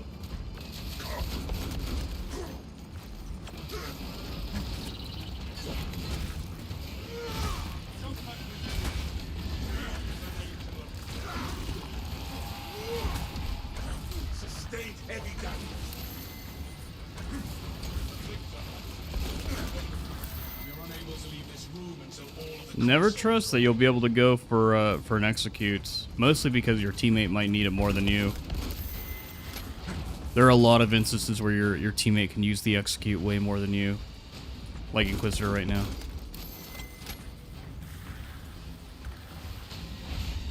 Grab this for the armor.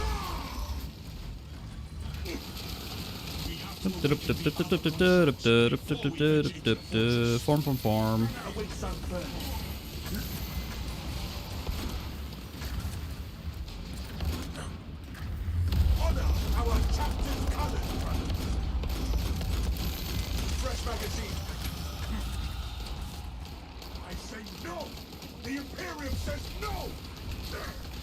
I say no, the Imperium says no.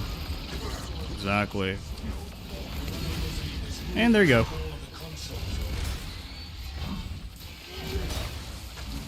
There we go. But yeah, as we were saying, Battlefield game. Battlefield game, Tau, Astra Militarum, or I guess like Traitor Guard. Be phenomenal. Oh, there's a Malta. Whoops. Probably should have grabbed this. Probably should have grabbed this.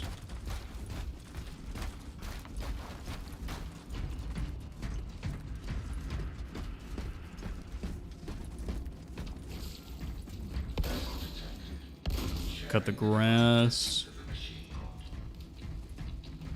Warhammer has a few videos on some cool horror 40k novels in a playlist. Yeah, I really like those videos. I watched, I think it's one of his more recent ones. He talked about a short story involving a library and how messed up the libraries in the Imperium can be because they're just filled with all this crazy forbidden knowledge, which makes sense. Like, you know, a library is technically like Zeech's domain, if you think about it. Bro, can you die? There you go. And then I also like his coverage of more recently he talked about the Legion of the Damned and the Ordo Chronos, which is like the most mysterious Inquisition order. And I think it's very telling that this setting has a group of... Dude, what is happening with Sabercrow here? What is happening with Thor? Like, there's like a lion, like, spawning off of his body. That's weird.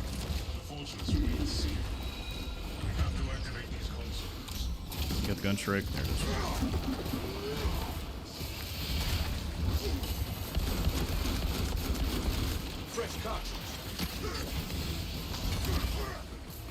Get this. But yeah, the setting has time travel. The setting is time travel, and more than likely, there's at least one faction within the Imperium that has time travel. So I think that if Games Workshop wants to do an end time scenario where the Imperium actually loses, I think they can. I think they can do that, have the Imperium lose, and then have basically a continuation of the setting in an alternate universe where the Ordo Chronos is trying to make sure that the Imperium does not lose. That would actually work really well, and it would be a way for Games Workshop to tell a grimdark story where the Imperium really has no hope, and basically we're stuck in this maybe a time loop where the Ordo Chronos are just trying whatever they can to save the Imperium, but like nothing is working. That would be fucking dope, actually. Especially considering that they want 40k to be like a never-ending story. We are entering the sanctuary of the fortress, Captain Akran. Good. Head up to the cannons and Dota says they're the best writer's tool Games Workshop has to write themselves out of a corner. Yeah? Reset button. Dude, what is happening here? Do you guys see this, like, line that's, like, cutting the screen in half on Saber? What? It's right there. On Saber Crow? It's weird, dude. It's weird. Uh-oh. Oh, man, the reach on the Xenophase blade, guys, is phenomenal. The way all those warriors died was so satisfying.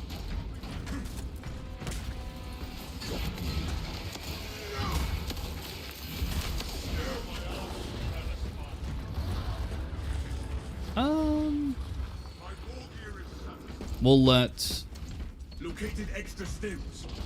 let your boy Inquisitor have that. And then I'm gonna heal everybody here in 1 second.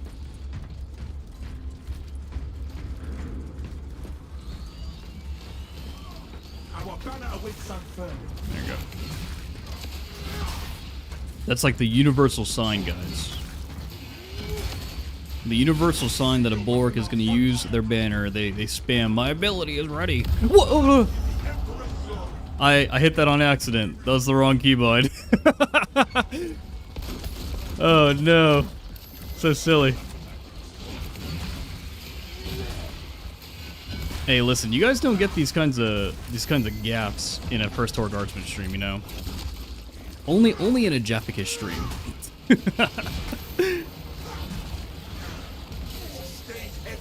What? What? Oh no, dude. Oh no. Oh no, that gaff cost me. That gaff cost me everything. Oh no. That was the worst. I'm gonna review that footage. I'm gonna review that footage later, because holy moly, dude. Yeah, look out. Oh my gosh. Yeah, Inquisitor, I was getting blasted by the neurothrope. The play there would have been to drop into the room, I think. Or, I mean, I guess I could have pulled back, because I needed to get the res on Thor. Yeah, we'll go again. We'll go again. I needed to get the res on Thor, is what I really needed to do, so I should have pulled back.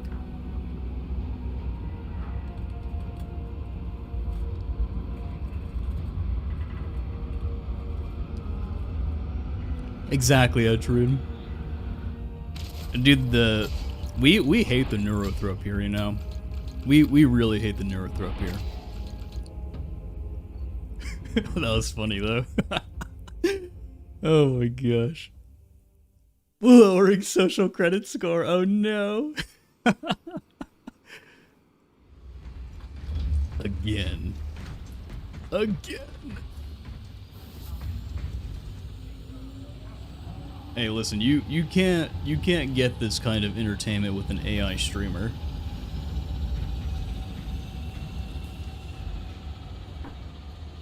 Because the AI would just play perfectly. Yeah, Doomboy. I needed to dodge that third Ravener attack instead of trying to parry it, exactly.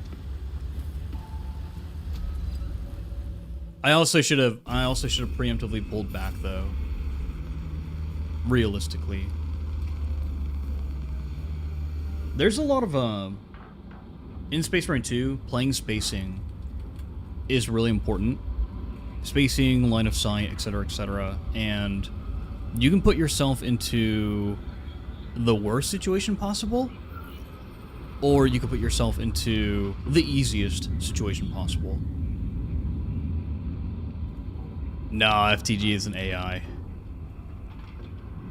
I talked to him last night. Confirmed, not abominable intelligence. Confirmed.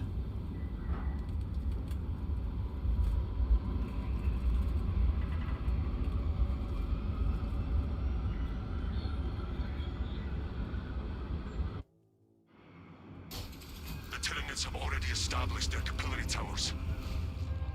Yay, lore stream. Acadian platoon is taking up position near an abandoned... Yeah, Hog, we've already talked about 31,222 of the Warhammers. We're getting through it. Don't fact check me on that. Condi asks, can Warhammer games make their own things, like new classes, new weapons, or new characters and lore? No, Condi, they can't. So every single Warhammer game works with Games Workshop in some way, and they can't make their own original content. Every character, every piece of armor, every weapon, everything that happens, it all has to get approved by Games Workshop. In the past, I don't think that's how it was. In the past, I think that Games Workshop would just give the license out to whoever. And in a way, nowadays, they still very much do that. But they're very hawkish about everything. They're making sure that... I don't necessarily think that they're making sure that the IP is being damaged in any way. They're more so making sure that it's going to be sourced correctly and credible. Because obviously a bad game launch, or just a bad game in general, can be very damaging to the IP on its own. Warhammer games definitely have this reputation, and for those of you guys who have played Darktide, you know this. Warhammer games have this reputation for releasing terribly, and having to get fixed over a long amount of time. Same for Vermintide, actually. Vermintide did not release in a playable state for a lot of people.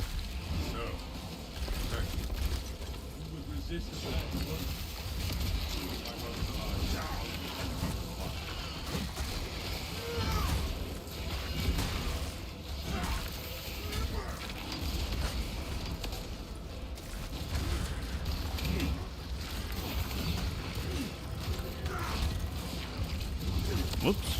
I'm looking at chat. Condi, you said you have an idea for Darktide, new Ogre melee, chainsaw brass knuckles like from BO3. Well, they actually already have a chain fist. That is a thing in the setting. The setting has a lot of crazy shit. There's just so much source material.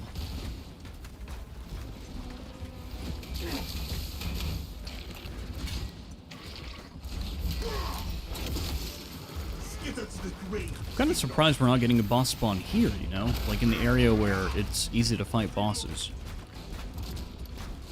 Oh, wait. This is Surgical Strike. Yeah, you can't really rely on parry. I was like, even for balance, my parries feel off. Like the window feels off. Now I know, dude. Etrian's listening to stream while working. All the Tyranid squatching sounds sound like mac and cheese. That sounds really good right now, actually. I could go for some mac and cheese. Maybe I'll grab a Chick-fil-A for lunch. Chick-fil-A, low-key, good mac and cheese.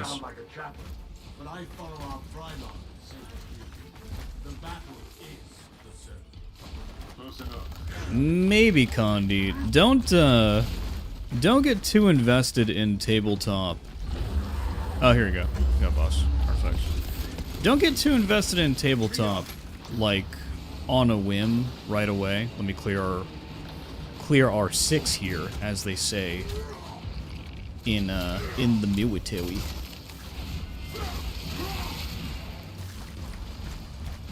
Why is he shooting me? Bro, what's your problem? What?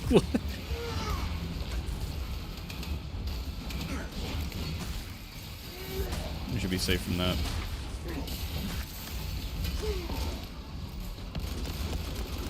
Fresh magazine. Oh no, I butt blasted Saber on accident. Butt blasted Inquisitor.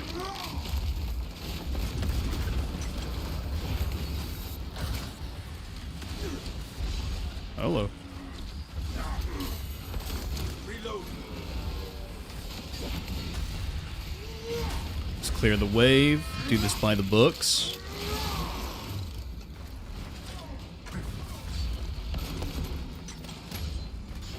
Can we get him through the rock here? You can't. Maybe it's out of range?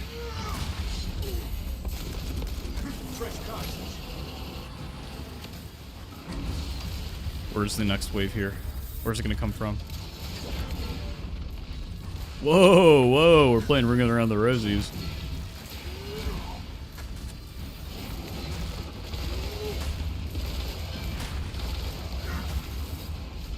You gonna turn around? Yep. Dude, this guy's choosing violence. There we go.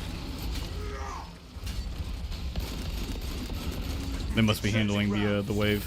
Yeah. Oh, we got his tail.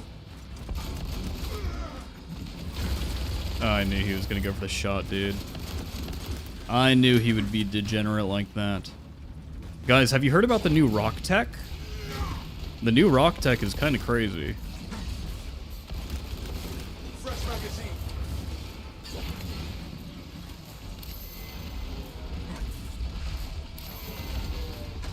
New rock tech slaps. Oh, he's still going.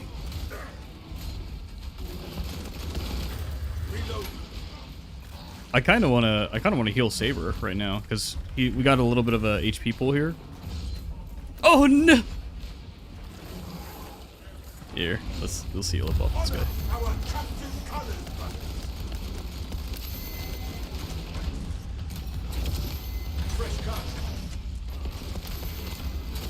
Whoops.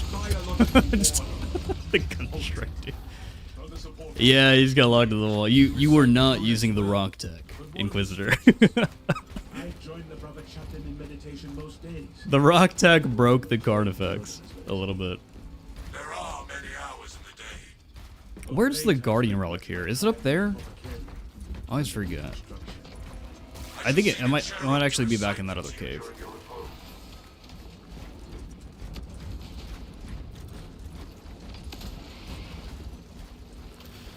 Alright, I guess I should start explaining these Warhammers. Oh boy. Which Warhammer should I start at? I know every single one of them, so.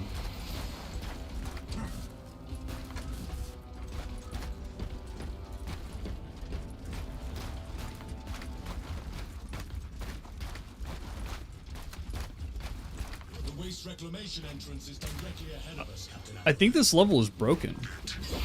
I saw that line popping up on my character.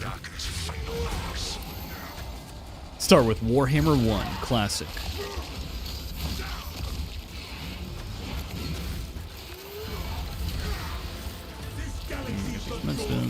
Quick.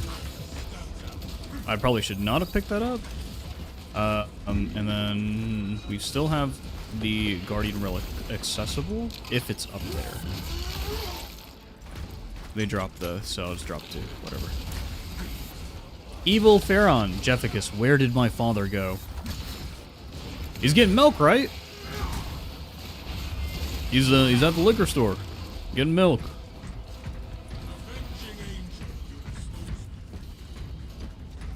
Why isn't there those rat guys, aka Skaven, in 40k?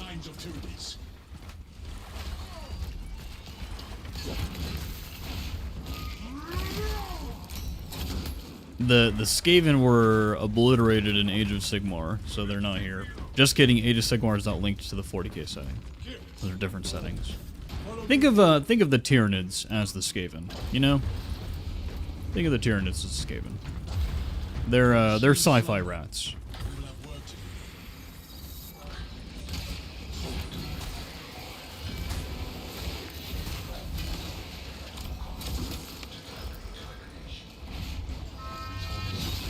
But, Warhammer number 1. Oh, man.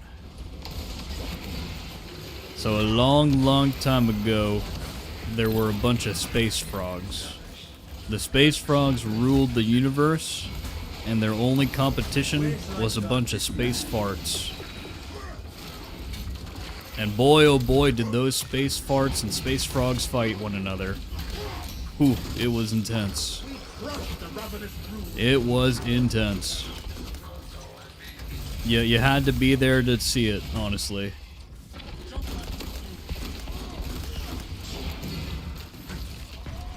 I should probably heal my team.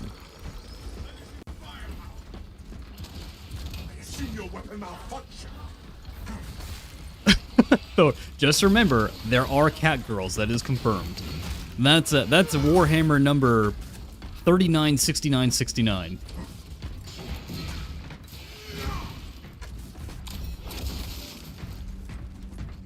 We're unable to leave this room until all of the consoles are awakened.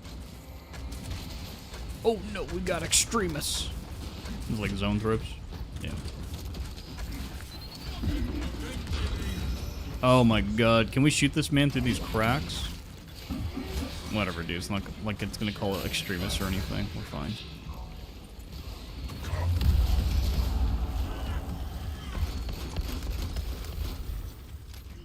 Got Inquisitor healed up. I'm getting the gat over here, dude.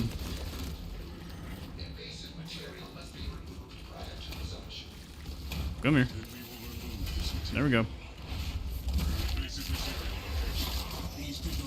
One digit too many. Hey, we're Ordo Chronos now. I don't need to go in chronological order. Do we have a Melta or anything? Did I skip a Melta in the other room? Because that would make the situation like extremely easy. Just frags. Dang it.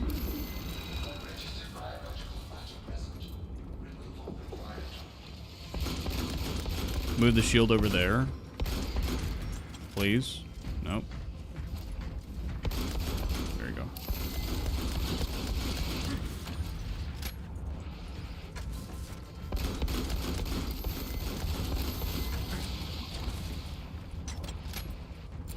Grenade release!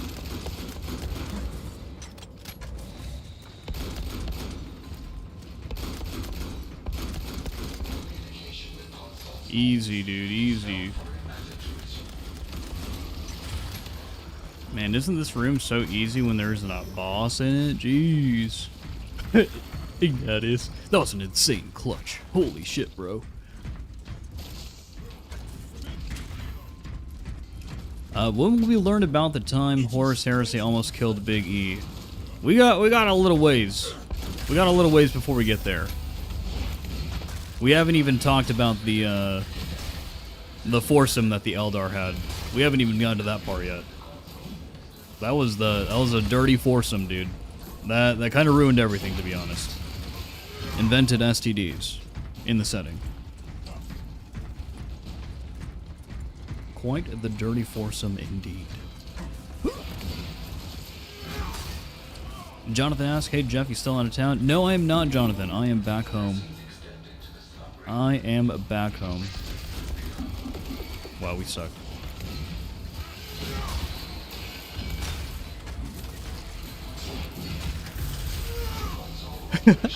Why did Big E make that guy named Horus into War Master? Is he stupid? Why do they have a position called War Master, you know? You ever think about that? You ever think the Imperium's a little too bloodthirsty? Big question, why don't they put the Emperor in a Dreadnought? The corpse of the Emperor needs to stay on the Golden Throne. if the Emperor leaves the Golden Throne in any way, even if it's just his corpse, then warp travel will cease to function in the entire Imperium. It's all over.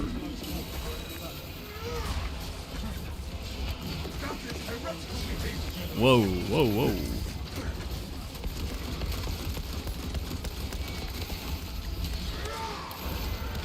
And the Astartes have died. Fresh magazine. What? Oh, the parry windows, bro. Oh my gosh, this is messing me up so badly.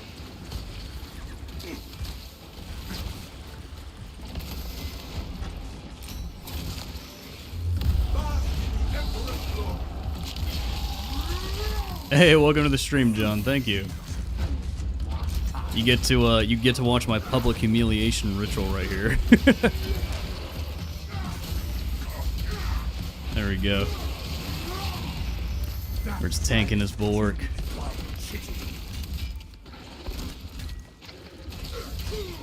There we go. Let's go ahead and get over to Perturabro if we can. I think we can get there. We're in the middle of a wave, but we got it. You heard a saying like, Grey Knight will stop Big E leaving the throne. Yeah, we'll see about that. We'll see. I think the entire reason why the Terminus Decree was written in the way that it is... What? Was that a barrel? Ow. I think the entire reason why the Terminus Decree was written the way that it is was just to create drama between the Custodians and the Inquisition. Or the Custodians and the Grey Knights. Because Games Workshop likes to do that. They like to create reasons, like basically RP reasons why, or lore reasons why certain battle matchups might happen. So like if you ever see like a game on tabletop of Grey Knights versus Custodians, you can say, oh, the Terminus Decree is happening. Oh man. Oh man, the Terminus Decree.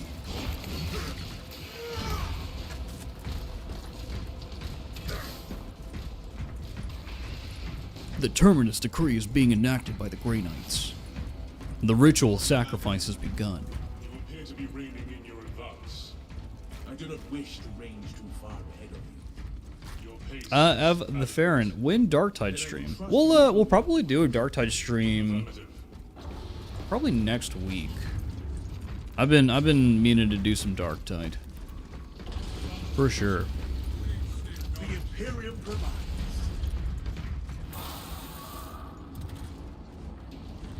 Oh boy. Got the neurothrope.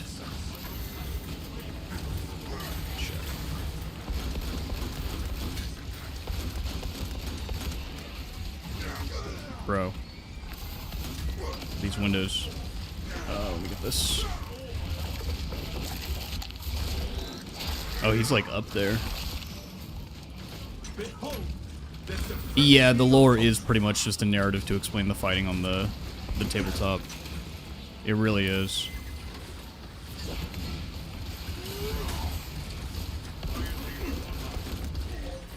Shield him and make him safe. Banner, ready to deploy.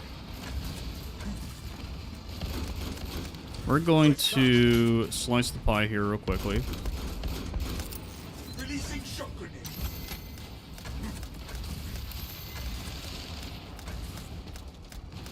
What? That's possible? Excuse me?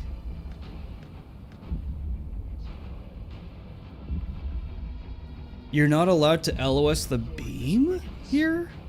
Bro. Brother. Vital organs. Lewis, Iron Hail ready.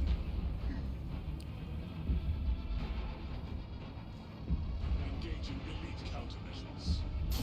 Oh my gosh. Thank you, Saber. Well met.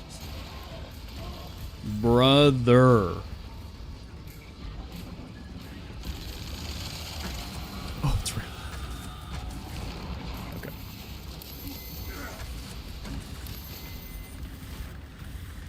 Ammunition here. I kind of want to get close to both the boys so that I could banner and heal them, and then we could all just shoot the neurothrope. Them, not me.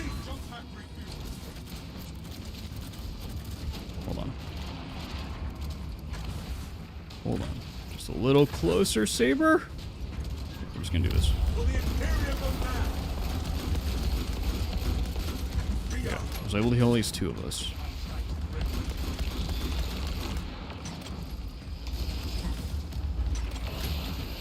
Wrong move, buddy. Wrong play. Game Studio tier list win. Oh my gosh. I feel like that'd be a very boring tier list. Oh no. A pizza when I should have French fried. There you go.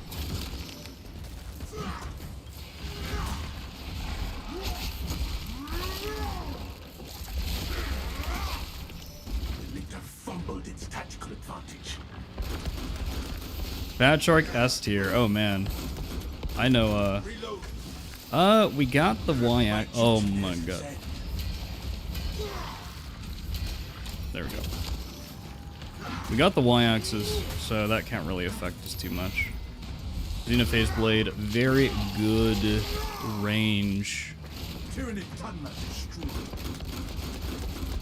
Hey, do your dodge. That was a 10 out of 10 shot grenade. You would never see something like that on an FTG stream. Ever. There you go. Brother Jeff is I'll get the ammo. Condi Ubisoft S tier. Oh boy. EA S tier. A neurothrope cannot be a hive mastermind without its brains. Who are those guys that make Genshin Impact? Hoyoverse S tier. Oh man, I love being able to spend money in my games.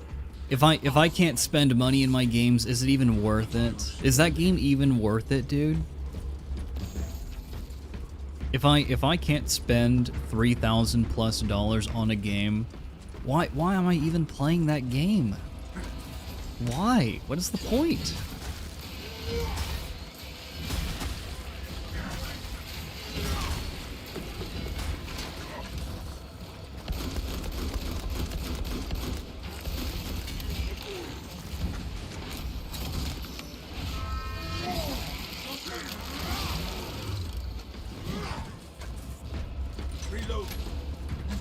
Saudi Arabia Studio EA. S tier. Oh, is there a Guardian Relic here? Is that like a thing? Okay.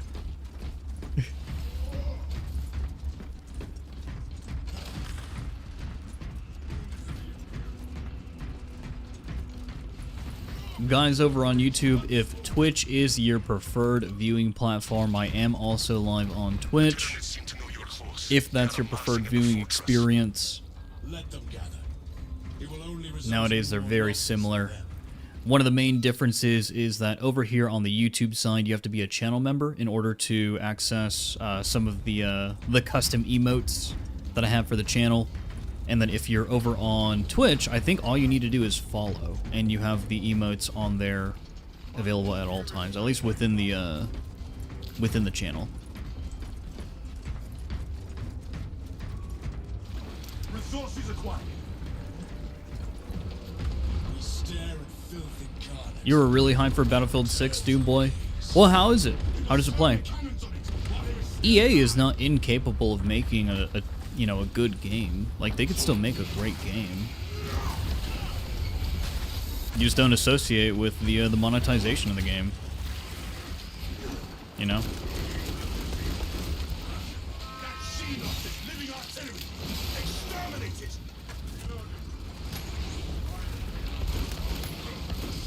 Yeah, personally, oh my god!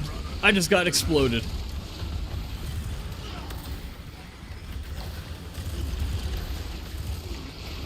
Oh my god. Oh no. Oh no, these biovores, dude. There's 3! There's 3 over there. It's a firing line of biovores, dude. Oh my gosh. This is interesting. Oh, be careful, Inquisitor. You gotta use your space here. You just gotta use your space, use the spore mine damage.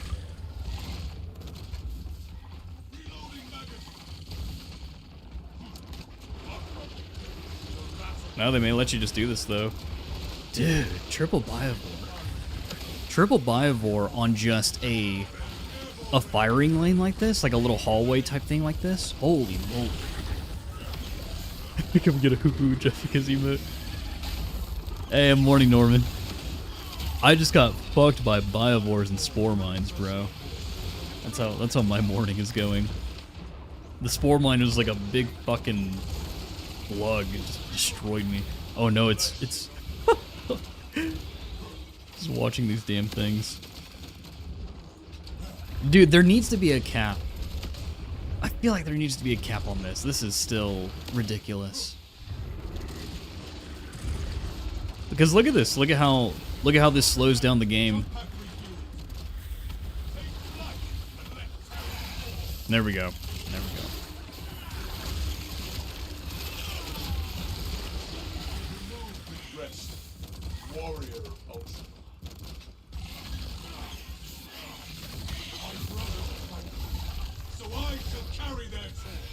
Oh my gosh. That was too close, man. That was way too close.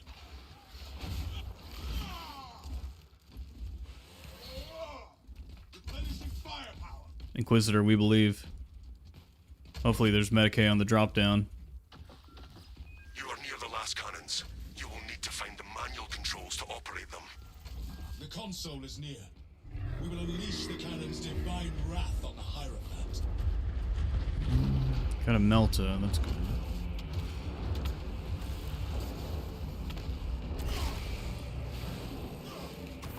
Dude, the biovores, they're definitely an interesting enemy type. Together, brothers, we conquer all.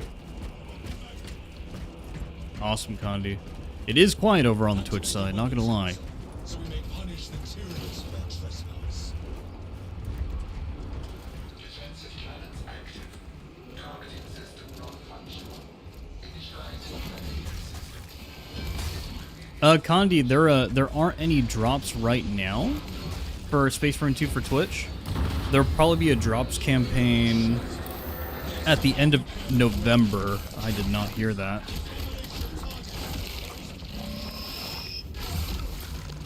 Okay, let's try to actually survive here. Oh no. I should have just kept my CHP up. That was bad.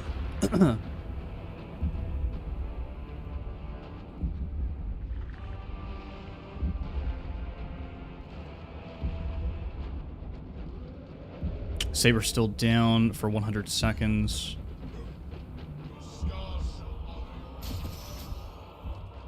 Oh, do I have the drops enabled tag? My bad.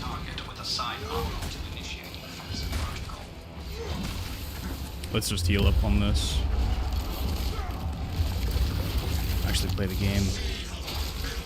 Go lock in, boys. Lock in. Lock in, go big dick.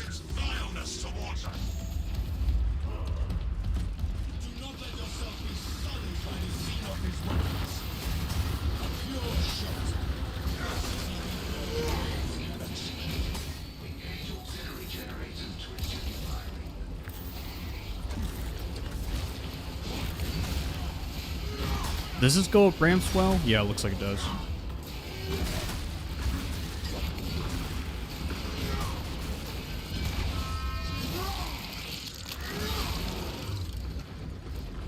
If you love Battlefield 3 and 4, you'll love 6. It's the best Battlefield game in a long time. There you go. That's good to know. I've never gotten too into the Battlefield games. Like, I played Battlefield 2 a long time ago. A long time ago. And I think that was the Battlefield game that I spent the most time in. Condi asks, what are my 3 favorite classes? Sniper's number 1. I really, really enjoy Sniper. And then, Bulwark Assault. Sniper, Bulwark Assault. Typically in games, I was a WoW kid for a long time, guys. A long time. and I really like the stealth or invisibility playstyle that like the rogue offers. And so in a lot of games that I like to play, if there's an invisibility option, I really like running like that ability, that class, that build. Like in Dark Tide, I really like Shroudfield Zealot. I think it's my favorite build in the game right now. And then over here on Space Marine 2, I really like Shroudfield. Or Cloak, or whatever it's called. Chameleon Line Cloak. Hey, what's good, Fusion? How you doing, man? Rufus asks, what expansion did you quit? WoW. I was on and off for quite a while. So I started with Classic, and when I played Classic, I played as a Tauren Shaman on the server Lane for the longest time. Played into Burning Crusade, and then Warhammer Online came out. And at that point, I was already Warhammer pilled because Dawn of War had come out prior to that. And I got into Warhammer Online after the Burning Crusade. And then that's where I started playing as Rogue more. I played as the Witch Hunter in Warhammer Online. My name was Ligero on the Magnus server and on Azazel. Magnus, Azazel. The servers began to merge shortly after launch. So depending on what time of the game, I was on Magnus or Azazel. But I came back to Fusion. I'm not full maxed on Space Marine 2 yet. No. But I came back to WoW via private servers for Cataclysm and for Wrath of the Lich King. Nice. Ah, yes, the days of purchasing game discs. But I did full private server stuff as a rogue for Wrath of the Lich King and for Cataclysm. Went back to retail a bit for Miss of Pandaria as a druid. And then played Death Knight basically for raiding purposes, because I was in a Mythic raiding guild in WoD and in Legion. And we needed a DK. And then I stopped. Stopped after Legion, really. Yeah, we did it. We did it, Thor. Etri asks, what was Warhammer Online like? I actually want to I want to make a video on this because I think a lot of people just weren't there. You can play Return of Reckoning right now. It's a Warhammer Online private server, but it is not the same experience at all. It just isn't. Good job, boys. Good job. You know what that means, right? We can complete our Iron Warrior. We can finally complete, and this is heavily inspired by our resident Iron Warrior himself. This is basically his drip. But we can complete this. We're finally here, boys. We're finally here. I'm pretty sure I have the points. Oh man. Oh man. Oh, that's the good shit, dude. Where's it at? Look at that, dude. This is Iron Warrior's inspired drip. It is fucking sexy. This is such a sexy drip, dude. Holy shit. This is it. For an Iron Warrior's pre-heresy. Fucking man.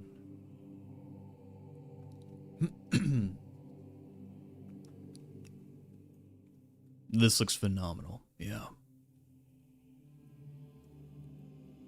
Have Saber done an event like the Phobos helmet before?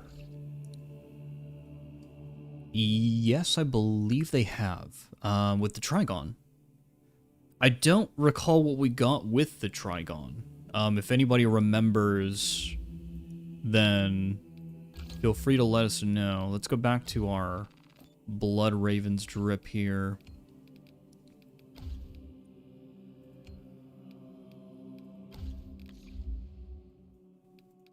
Okay, okay.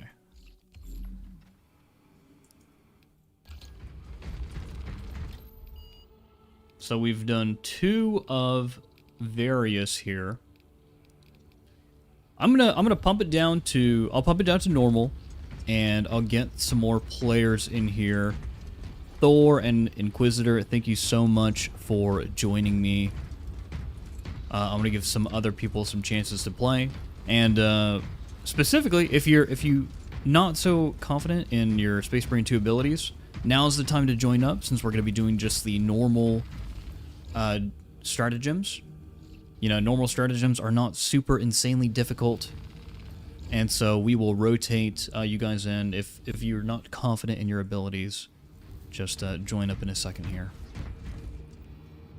Here, I'll drop from the team here. I think the only way to do that is to quit the title screen or kick the other 2. Or actually, can you do that in the group interface? I don't even know. But we'll load back in. It doesn't take too long.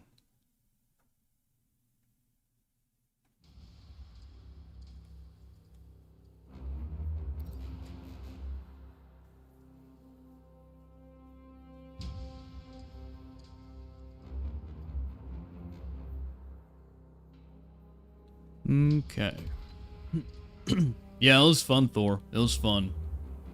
That was man, whenever my parry windows are affected in games, like, it really fucks with me. It really, really fucks with me.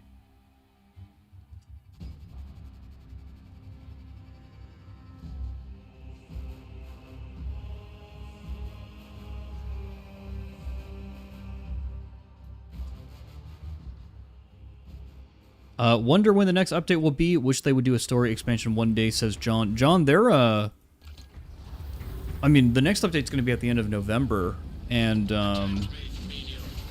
I think we might get more story stuff than you think, guys, because they've kind of been slowly expanding the story with operations, and the more operations that we get, the more story we get. The more they're going to expand in a certain direction, right? Tech Marine is obviously going to expand the story because we're going to be getting a brand new character. So we have that to look forward to as well. Fusion asks, any recommendations on which DLC to get? Oh, on console you just leave squad. Okay, so I'm pretty sure you can just go into edit squad and leave the squad then from there. Fusion, DLC for this game? Yeah, there should be a Season 1 and 2 pass bundle, Fusion. If I were you, I would wait. I guarantee, I bet you that whenever Steam has its winter sale, Space Marine 2 will go on sale. And the DLC will go on sale as well. I would wait. I think there's going to be a lot of hype around the Tech Marine, and Saber and Focus are going to want to sell this game, and so they'll probably put it on sale. Drip is the ultimate end game, but we don't need it that bad. We don't need to make bad financial decisions. If you don't get it on day 1, just wait for it to go on sale. These daily stratagems, let me see what we got, and then we'll open this up. Excuse me. Snorting warp dust over here.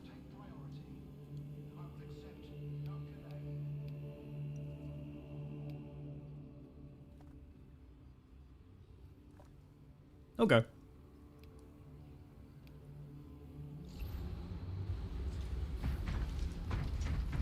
I am gonna open this up, guys. I'm gonna go... I'll do heavy for this first one at least. I just want to blow stuff up, you know? Oh, thank you so much, Inquisitor. Alright, guys. Again, we're doing normals. So if you actually really need help with this, you're not really confident in your abilities, join up. Not really looking for tryhards here. If we don't immediately fill up, then, you know, I'll take whoever. That's absolutely fine. But this is for you. If you're newer to the game, you know, join up. That's absolutely fine. I want to help you.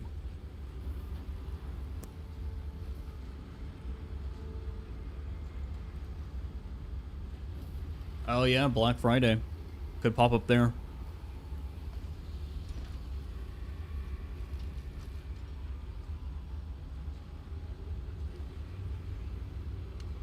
I finally finished my morning coffee.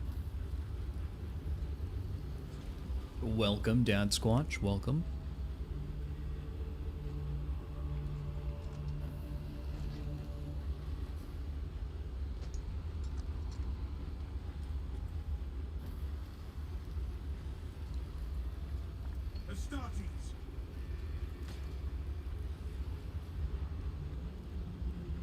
The Emperor protects, Dad Squatch. The Emperor protects.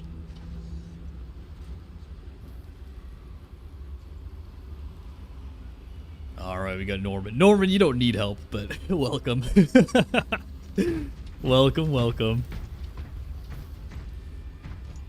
Let's blast through these. Oh, you just finished your evening coffee, Doom Boy. Okay, okay. For the Emperor!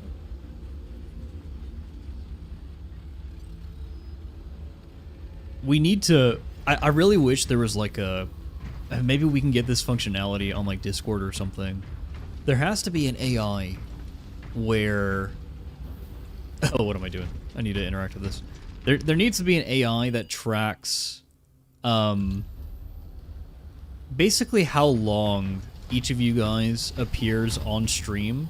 I feel like Norman Osborn is up there. I feel like Norman Osborn has to be the #1 of like the guy who's appeared most on like both Mines and FTG stream. Osborn, do you play with Behind the Grind as well?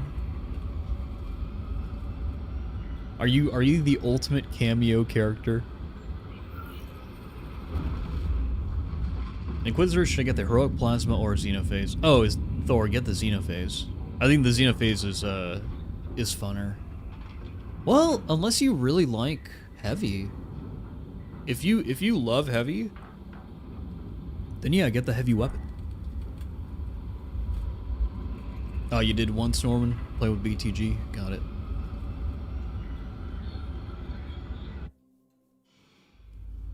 Yeah, this is your first time with me, for sure.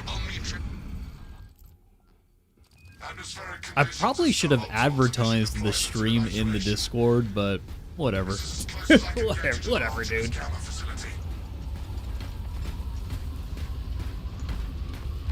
He's got a gun! Oh my gosh. Whoops. Shot the tentacle. I'm not allowed to do that.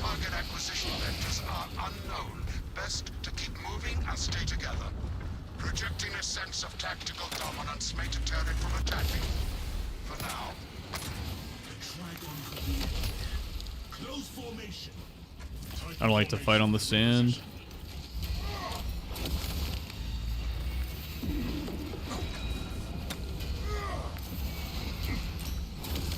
Oh my gosh, we can actually parry things again. Holy moly. This is crazy, bro. This is crazy. Wow. Etrian says, you should host PvP scrims sometime, Jeff, just for fun. I might, Etrian. I might. I like the idea of doing more community stuff on these streams. Just because, you know, these things aren't typically offered. Like, I'm surprised that Saber doesn't have, like, their own little, I guess, tournament league for PvP. Because that would be a really good way for them to give out different prizes and stuff to people. But...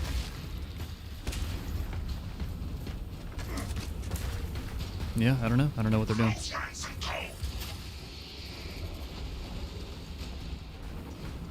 In normal, can you just run these over and they just die? That'd be funny.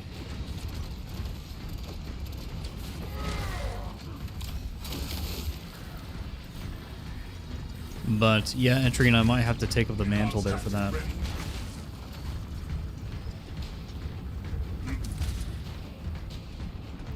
Quatos asks, do you think that Saber adding a Tech Marine could pave for more classes?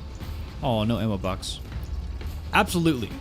Absolutely 100% yes. I think that that's Saber's plan, is to extend the life of Space Marine 2 with new classes, new weapons, and new maps. Those are the big three things that they're going to keep adding to the game. I think that heroic weapons are good and bad for the game. They're good for the game because you're going to get more variety in weaponry.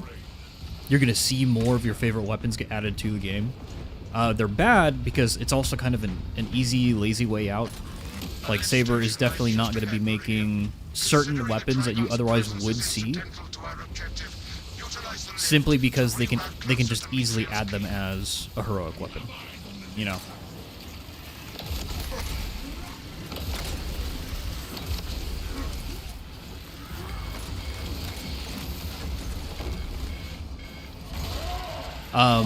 My guesses for the next few classes, though, guys, and I'm actually going to cover this in my next deep dive, which I'm going to be recording with FTG hopefully today.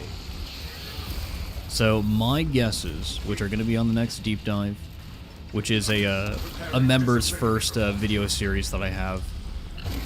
So if you're super interested in listening to our thought process here, I think we're going to be getting apothecaries after Tech Marine. I think that's an easy W for Saber. And I think we're going to be getting, instead of chaplains, because chaplains is a one per company kind of deal, I think we're going to be getting judiciaries. I think judiciaries work extremely well. If you don't know what a judiciary is, it's a new unit, relatively new. I think they were created for 9th edition, and they are fucking badass. Basically, pure melee DPS. They've got Executioner Relic Blades, and then other two-handed weapons. And man, it is... It seems like it'd be a good idea for this game, from a game mechanics perspective. Jonathan, absolutely. We'll get you in on the weekly, man. Get you as many accolades as possible. welcomes you to Longinus Gamma Bio Research Facility. Please do not disturb the lift. It would be a waste. I have no music to play while you descend. Oh yeah, you could have the champion skin be a chaplain for the judiciary. That makes sense. As a point of curiosity, how far ahead of a release does Fat Shark do their closed testing? Is it 1 month or 2 of testing before release? Rufus, I believe the testing is all done pretty close. Most of my access has been press access, like the same kind of access you would give like a game reviewer or something. But I believe it's all done pretty close to the release window.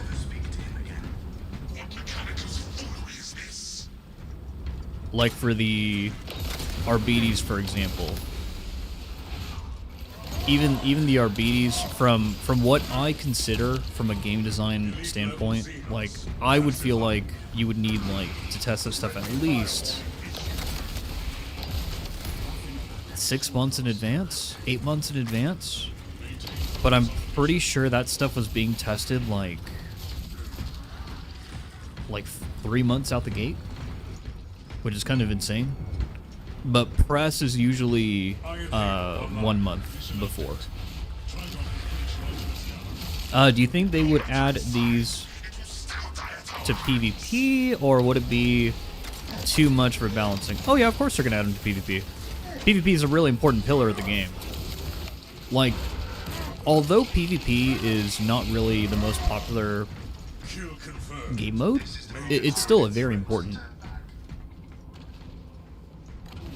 pillar. Yes, judiciaries can slow down time around them with the it's called the Tempor Mortis. It's a relic that I believe would work really well within the confines of Space Marine 2. No, my ammo! It's okay, we're about to get more ammo. We're about to get more ammo. But the Temper Mortis is an interesting artifact. Think about it how, like, with the sniper, right? So the sniper is able to get your contested HP back whenever you use your cloak. The Temper Mortis can have the same mechanic, where you activate your ability or something, and you get your contested HP back. The Temper Mortis, because it slows down time around you, it can slow down things like range attacks, melee attacks. It could speed you up, technically, and basically allow you to have a mobile playstyle that's more landlocked than the Assault. Dude, the Judiciary would be a money printer, and that would be such a fun playstyle. No ranged weapons. You've just got your big sword. No ranged weapons, and that's what would make the playstyle unique. Is that the way that you would get your contested HP back would be with your war gear, not with ranged attacks, like how we all get our contested HP right now. So it is a power sword basically, John. It's an executioner. If you've ever played Dark Tide, if you've ever played Dark Tide, you use a relic blade. It's basically a massive version of that. It's a big relic blade made for Space Marines. Yeah, two-handed power sword, guys. Like, holy fuck, it'd be so fucking awesome. And they could equip them with more weapons too. They don't necessarily need to be locked to that. They can give them power hammer or thunder hammers rather, if they wanted to. If you missed our binaric discourses, you could have sent communication. I observe you still pathetically. John says, I hope Space Marine 3 has bigger PvP. I think we all do, man. I think we all want to see more ambitious PvP. Battlefield type stuff, Battlefront type stuff. I think we all want that. So Judiciaries would not be viable at true solo class. Sad FTG noises. Yeah, how would you deal with like a zone throw? That would be like the only thing.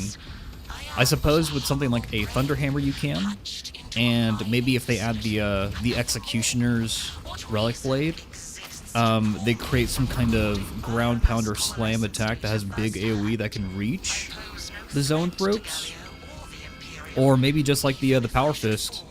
You swing the sword at the air extremely hard, and you send forward like a power wave.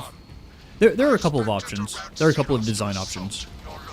Two-handed chainsword, maybe Vaughn's. I would want to see it. You know, the Eviscerator. Eviscerators are always super cool, and I think in general, Space Marine 2 does chainswords way better than Dark Tide. Chainswords and Dark Tide are a joke, unfortunately. So, yeah, I would love to see an Eviscerator in this game. I hope they do it. I don't know if they're going to do it as a heroic weapon or as its own thing. I would want to see it as its own thing, of course. You know, imagine the execution animations for an Eviscerator, dude. Oh, that was probably not the smartest idea.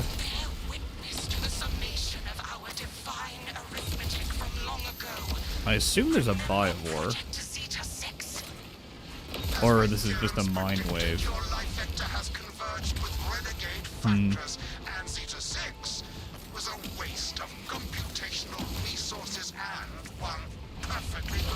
Jefficus, I noticed that you grabbed the Parry Window Prestige perk for heavy. Do you prefer it to the Stomp Radius perk? Honestly, Thor, there are games where I just don't even stomp. Especially with the Pyroblaster being in the game. Most of the time nowadays when I play heavy, I'm just using the Pyroblaster, and I just do not touch my melee at all. I don't even touch it, bro. The Pyroblaster is so ammo efficient that you really don't have to. I think the only reason why I'm really using the melee right now in this is because this is normal mode. I otherwise would not be... I wouldn't even be humoring it. I wouldn't even be bothering. Return to Metrian's containment unit. See, Metrian, the more you thrash, the deeper you set our hopes.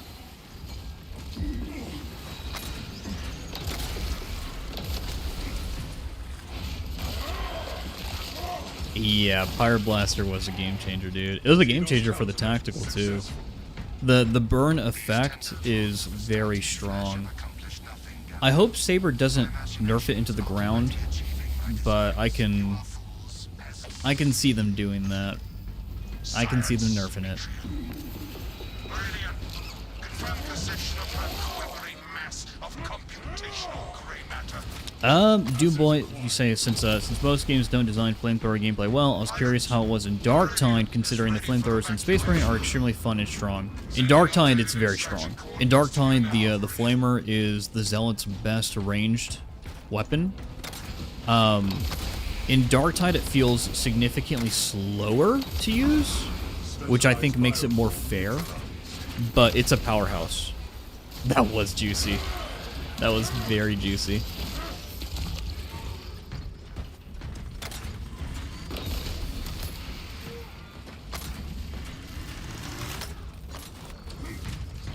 Iron Halo online.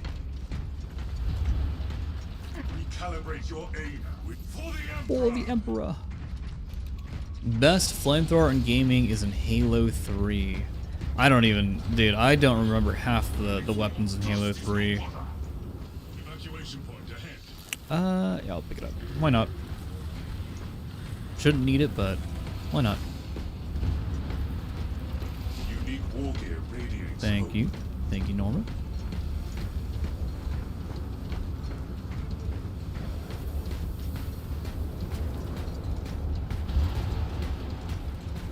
So when it comes to sci-fi weaponry, in general, one of my favorite weapon concepts is like the railgun or like the Omega laser. Like in Halo, the Spartan laser is just so freaking cool. In Space Marine 2, or the original Space Marine, the equivalent would be something like the Long Last or the Last Fusil. The Last Fusil is a really cool concept. I don't like how it's done in Space Marine 2. Mostly because I feel like it should be stronger. It should be more powerful. It should really punch holes in bosses. But it is cool though. The cool factor is there. We'll see if Heavy ever gets it. If Heavy ever gets a variant of it, that would be freaking dope. Deep scans have penetrated the atmospheric disturbances and Metrian's meddling code. Trigon vulnerability data pushed to your We should be able to push him.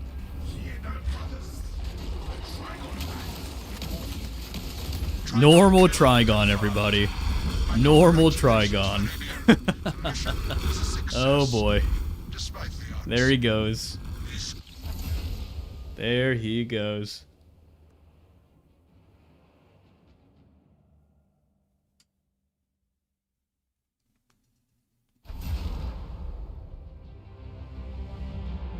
Carter says, I wish we had more variety with relics, like some could give different passive boosts or abilities. Are you talking about with curios in Darktide? Or like adding that kind of system to Space Marine 2? Jonathan says that he still thinks that the Chainsword and Power Axe is his favorite in Space Marine 2. I like what they did with the Power Axe and how you engage power stance with it. But yeah, the Chainsword is cool. I like weapon tech. I think that the Bulwark's shield bash tech goes a little too far. But in general, I like weapon tech. And doing the skipping with the Chainsword, I think is really, really cool. Guys, that was pretty quick, so let's just knock out the next one.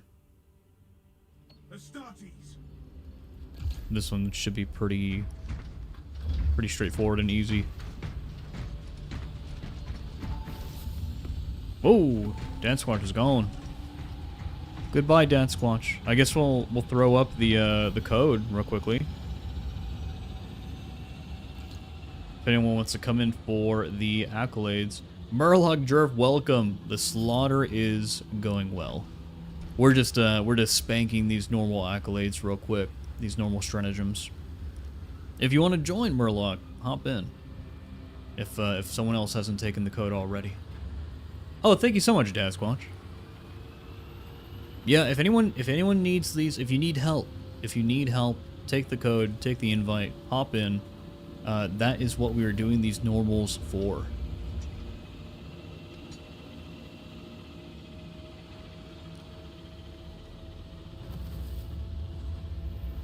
Vaughn says, I love the Power Axe Bulwark with fencing specifically because you prefer having defenses over damage, so you're literally unkillable even in the worst situations. Only downside is the DPS. Yeah. Yeah, I mean, you're absolutely right. If you didn't start climbing in bed a few hours ago, you'd certainly join. Well, hey, sit back and relax then, Murloc. That's absolutely fine too.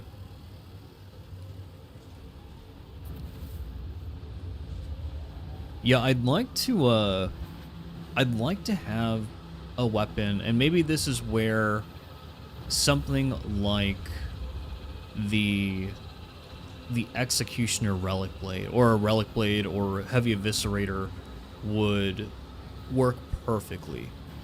I would love a weapon that is all about playing offensively, all about trading contested HP with enemies, and all about basically not getting stunned while you're playing offensively. Basically kind of ignoring the heavy hit and stagger mechanic. And I think that's where something like the Judiciary could really shine, where you're this hyper melee DPS where you can kind of choose which hits you would want to ignore, or when you want to ignore hits and when you want to play offensively. That would be so cool, dude. Alright guys, opening this up to anybody, even if you're not new to Space Marine 2, or if you don't need help, if you just want to get some accolades, hop in. Hop in. It's absolutely fine. It is not a big deal. We're just chilling and playing.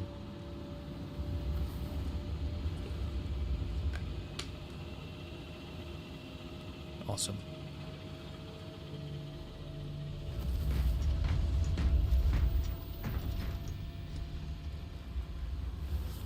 Awesome. Quados asks, has there been any news on if they're gonna add more Chaos customization? I know Games Workshop said no Chaos stuff in PvE, but I thought it was crazy they skipped over EC, Thousand Suns, and Word Bear, EC being Emperor's Children. Well, Quados, I would say get used to not seeing Emperor's Children in this kind of media, to be honest. I think that the more mainstream that 40k gets, the less of the Emperor's Children we're going to see. Mostly because Slaanesh is probably going to get sidelined. The bigger that 40k gets as a franchise. And by bigger, I don't mean like the amount of content that 40k spans. More so the more mainstream it gets. Like as soon as that Amazon show hits, Slaanesh is going to be sidelined so hard. So freaking hard. But yeah, for the other two, for Thousand Suns and Warbearers, Thousand Suns, I think the reason why they don't have a skin for them is because they're already an enemy type in the game. And Wordbearers, yeah, I don't know. Wordbearers would be really cool to see. I think they did a decent job with their picks. We're gonna see more. Like, you're gonna see more Chaos Boys in PvP appear as more classes get added to the game. Like, for example, with the Tech Marine, right?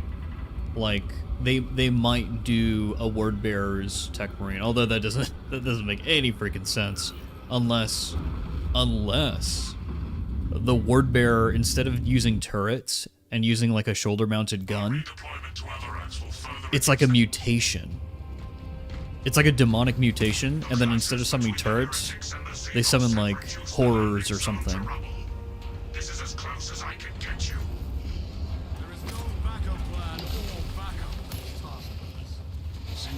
That would be a really cool take on like a tech marine in PvP for chaos. That would be crazy. They can make the chaos tech marine a wordsmith. That's true too.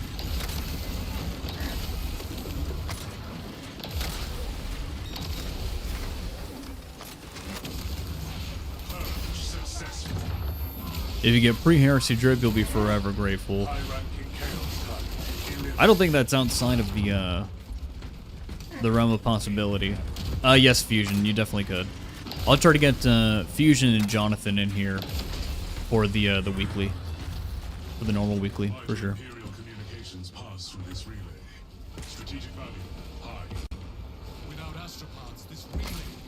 Get him, guardsman. Get him. Red Corsairs for tech. Oh yeah, that would be cool too. How dare you? Oh gosh, Laughing Oni is teleporting everywhere. Oh, Norman's getting kind of messed up right here.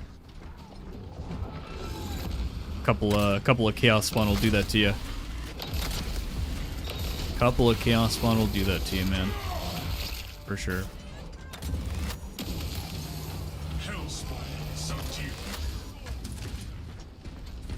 There we go. Preparing disciplinary report.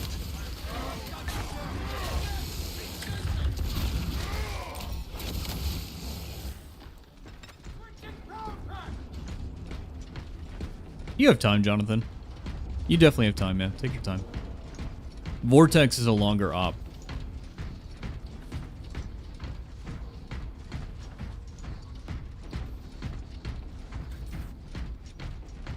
But yeah, guys, if we see Slanesh or Emperor's Children type stuff appear in Warhammer media going forward, it's gonna be a very like Fade to Black PG version of it.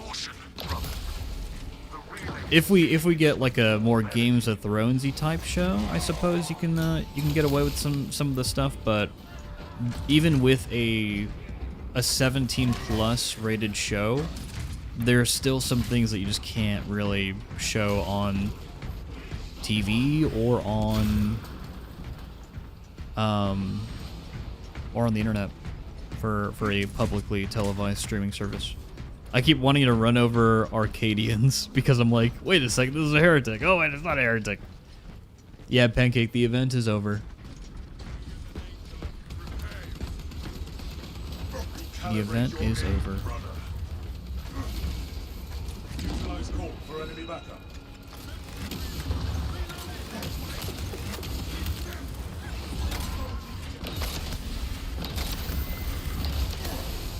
Hellspawn destroyed. Hellspawn destroyed. Love that. Love that for you. The new line of minis for Emperor's Children was kind of a letdown. I think recently they've done a very good job with the Black Templars. And of course, the Ultramarines all look freaking dope. Which I hate, because Ultramarines shouldn't be getting more. They don't deserve more, damn it. They don't deserve more.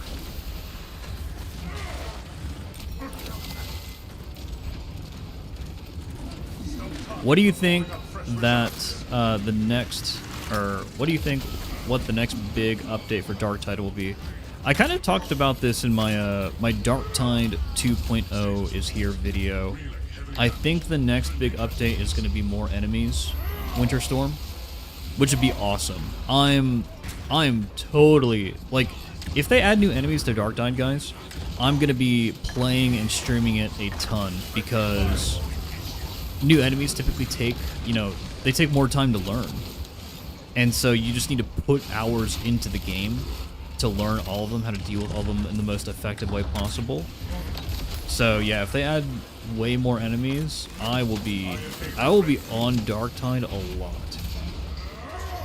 But I can see Demons of Nurgle, Plague Bearers, Plague Toads, Drones, Nurglings perhaps.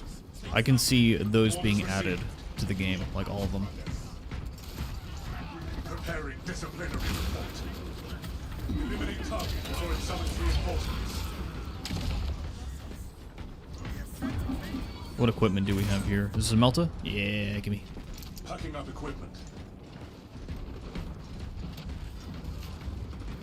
Waiting for when Saber do a Blood Raven champion skin. Josh, what do you think that Blood Raven champion skin will be? Because I was thinking about this earlier. Like, I'm curious what class they would do it on. I'm very curious. Give me ammo.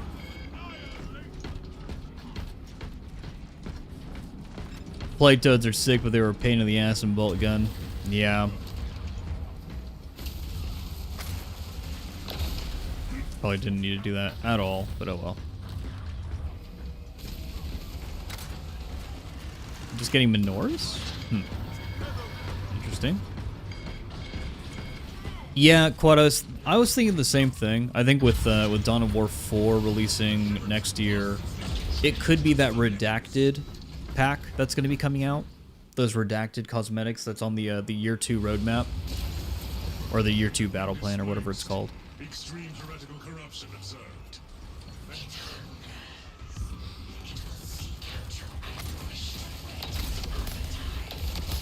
Boys, you're the ones who are missing HP. Grab the grab the heals, please.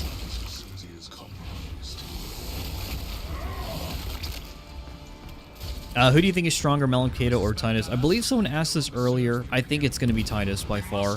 Malamkato's power scaling can't really be trusted because bolt gun is more of a classic shoot 'em up.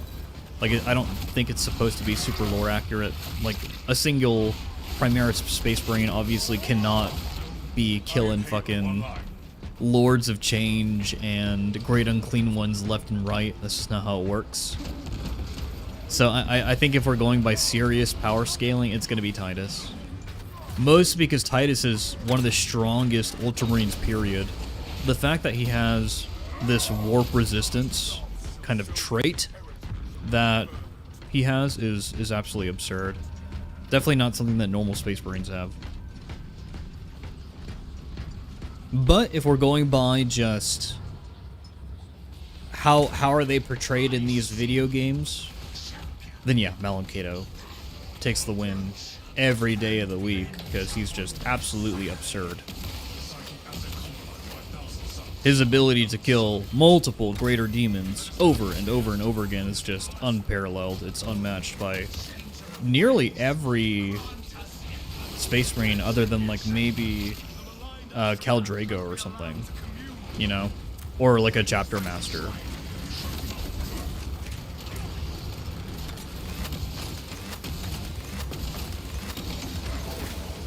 Oh, we gotta run this guy over. Run him over. Splat. Yeah, Titus also has plot armor. Because he doesn't wear a helmet. Big brain. Big brain. Wasn't he the first chaplain or something in the first game?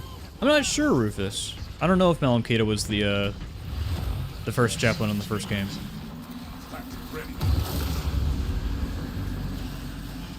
Hide.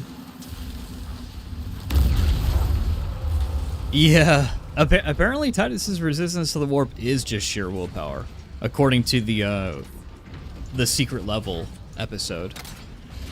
Like, he's not like a saint or anything, apparently.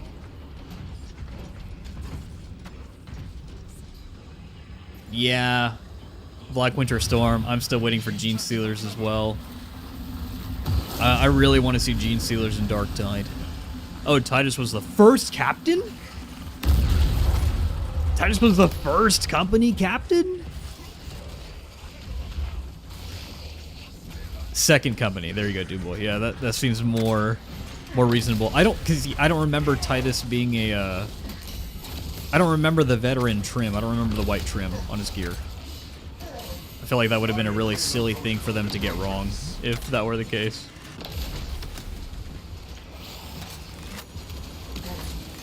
Oh my god, these freaking flying Zangors.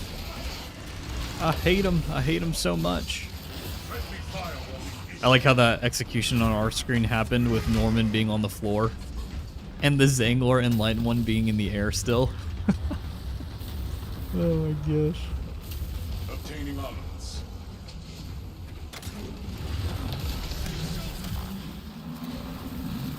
on that. Are there any current strong librarians in the Ultramarines or available for the story? Oh yeah, their main librarian is absolutely insane. I always forget his name, but he's literally the starter character in that mobile game Tacticus. What is his name? What is his name? What is his name? Yeah, the Ultramarines have one of the strongest librarians in the setting. He's kind of a big deal. What is his name? Why can't I think of it right now? We are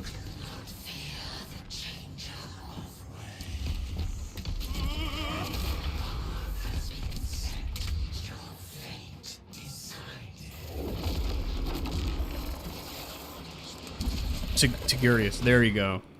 There he is. There he is. Yeah.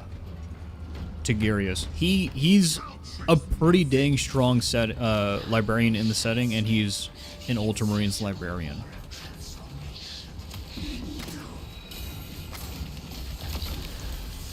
Whoa.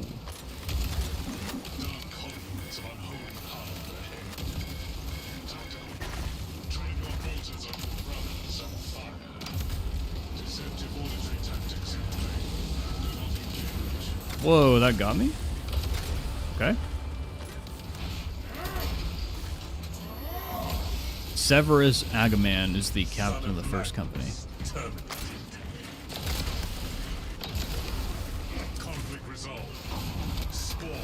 Yeah, I believe Tigurius and Yvraine were kind of the ones who were primarily responsible for saving Guilliman. Because Calgar, when it came to awakening Guilliman after the Cicatrix Maledictum happened, Calgar was useless. Calgar had no idea what he was going on, right? Because, like, Calgar, obviously, you know, he's a very seasoned space brain. Like, he did not trust Yvraine or the Eldar at all. He did not trust their intentions. I don't blame him. I don't blame the guy. The Eldar are freaking assholes, so...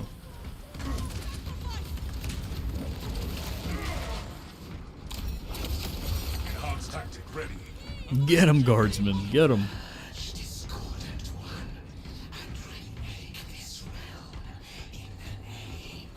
There's actually a lot of characters present during Guilliman's awakening. The best part of Guilliman awakening, the best part of that sequence was the fucking berserkers who stopped. They saw Guilliman wake up and they're like, I'm gonna charge at this guy. I'm just gonna charge in there, bro. They did what all berserkers do best. They just got freaking destroyed by a bigger being. I'll take them. No, these guys still need the metagame. Actually, I've taken damage. I'll take it. A corrupted astropath is purged.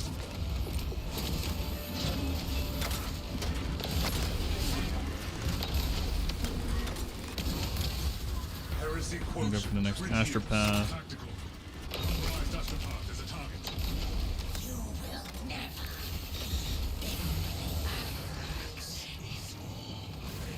Ooh. Oh. There we go. Good thing we picked that up earlier. The Nubian says, Assault is better than tactical. You take that back, sir. You take that back right now. The assault does not generate equipment for the team every minute. The assault does not boost the damage of the team by like 1,000,000,000% every freaking minute.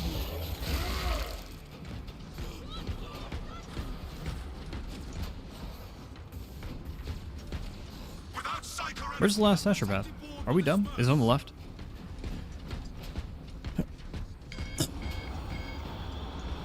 Oh yeah, Calgar got really pissed during that sequence because he didn't know what was going on. Like, he didn't understand. Oh, we have to go around.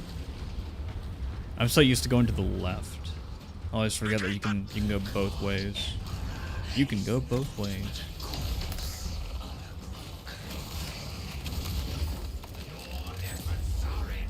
Oh, there you go. Assault has that goofy jetpack dodge gunstrike build, which is more fun though. You're not wrong. You're not wrong, Rufus. I'll give you that one.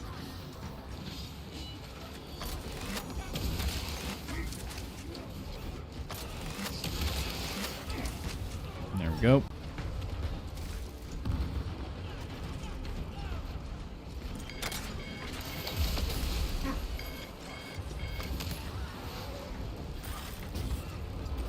Let's get out of here.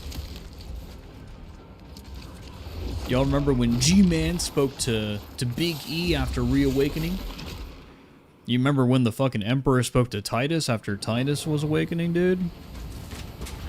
Titus has a closer connection to the Emperor than Gilliman does. Oh no! Oh no! Chaos spawn wave. Every Space Marine 2 player's worst nightmare.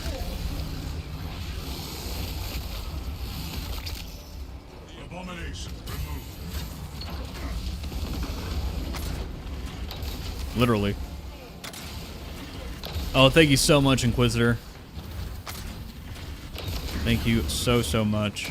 Yeah, guys, if you prefer Twitch as a viewing experience, head over there and join the Discord. We're sharing all of our drips with one another. You can get some really good ideas for your own drips, for this Drip Marine 2, of course.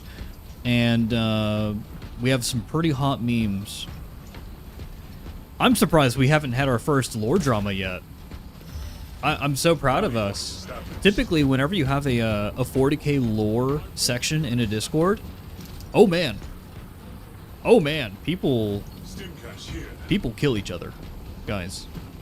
It's dangerous having a lore channel in a 40k themed Discord. Oh boy, it is super dangerous.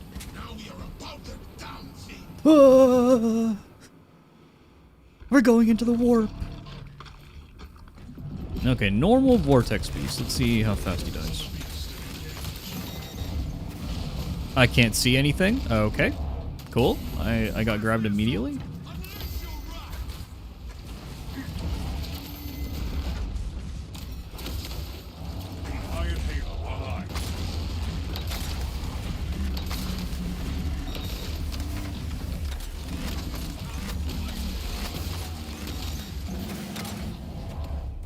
Nope. Going into phase 2 already.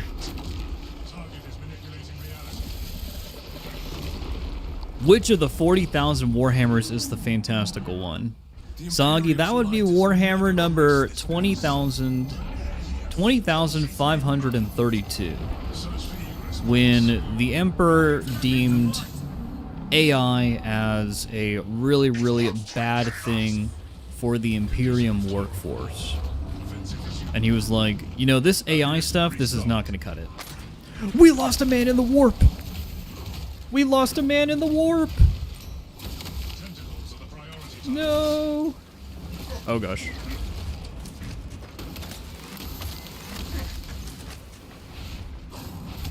I ate a tentacle shot.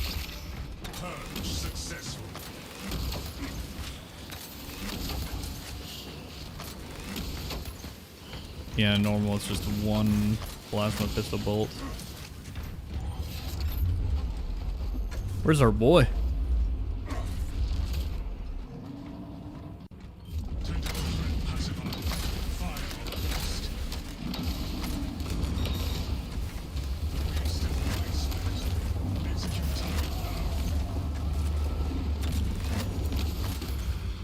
GG.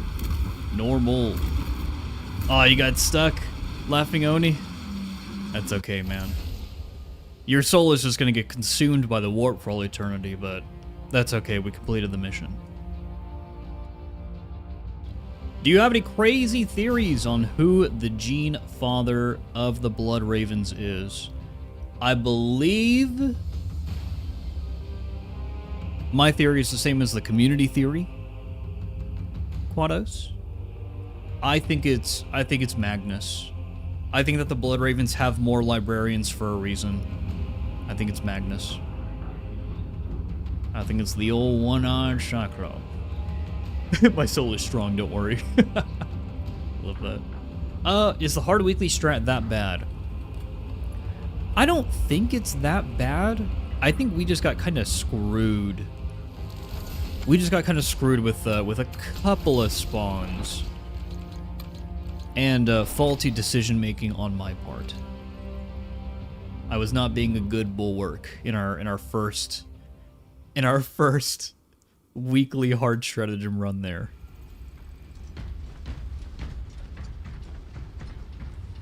Lorgar, you have to believe. For the Blood Ravens? No way, dude. No way.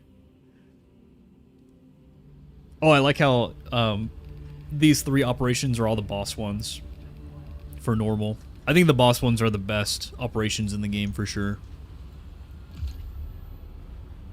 Don't they have like Bloodlust or Black Rage? That's actually the Blood Angels Danubian. The Blood Ravens don't have that.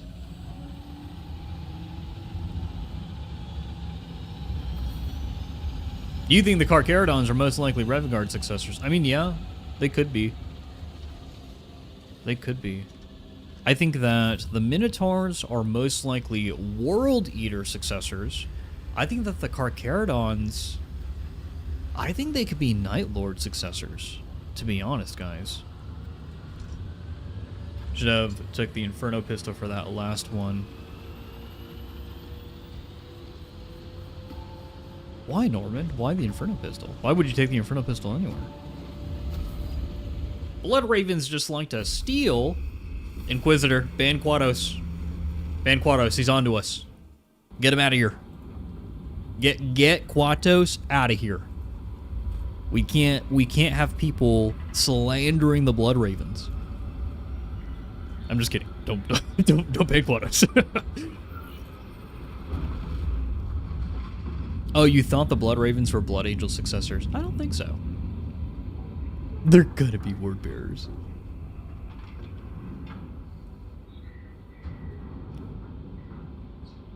What if Blood Ravens are a successor to the Alpha Legion? I don't think so, yeah, I don't think so, Vons. The Alpha Legion, I feel like they've kept their gene seed pretty close to the chest. The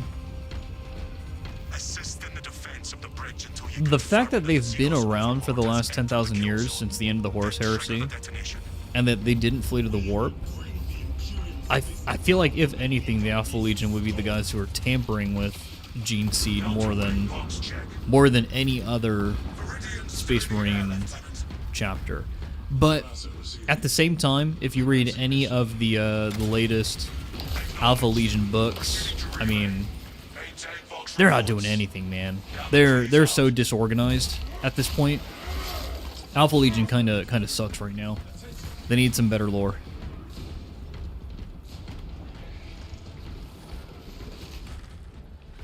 Ooh, you like the idea of Minotaurs being Thunder Warrior clones? That's actually pretty cool. Somebody had a really good recommendation specifically for the game Rogue Trader. So in Rogue Trader, we're going to be heading into the vault of Trazyn the Infinite. How cool would it be if Trazyn had a live Thunder Warrior in his vault? Wouldn't that just be like the craziest shit? Just the craziest shit ever? It'd be nuts, bro. Quados, that's what they want you to think.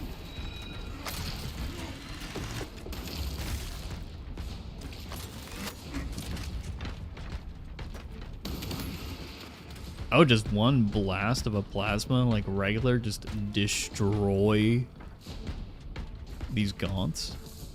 I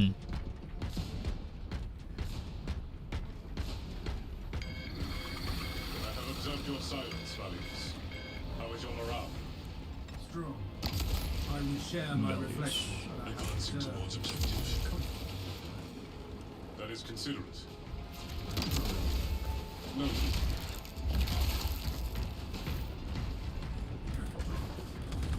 Execute Iron Halo tactics. I have a question for you guys, because some of you guys might be might be younger guys, some of you guys might be older guys. Did anybody else have a fan fiction phase where you just couldn't stop yourself from reading fan fiction? Especially Warhammer fan fiction.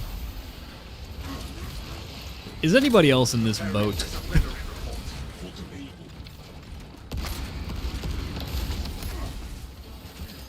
Because man, oh man, I have read some terrible Warhammer 40k fanfiction.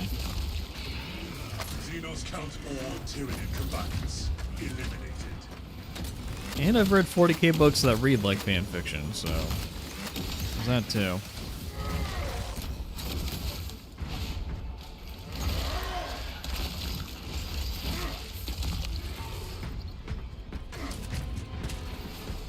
Yeah, exactly, John. Etrian, sort of, but we don't talk about that anymore. It was just a phase. It was just a phase.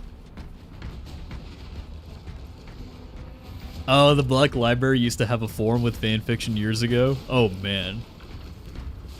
BLK, my favorite channel in is Vox in the Void for 40k content. He does audio for a lot of unofficial stories, are really better than some of the official stuff you've heard. Hey, you know, Astartes started off as an unofficial project, and they're kind of an example of an unofficial project going official after it becomes popular enough, and after Games Workshop sees it and they're like, oh, people really like this. Like, let's make this canon.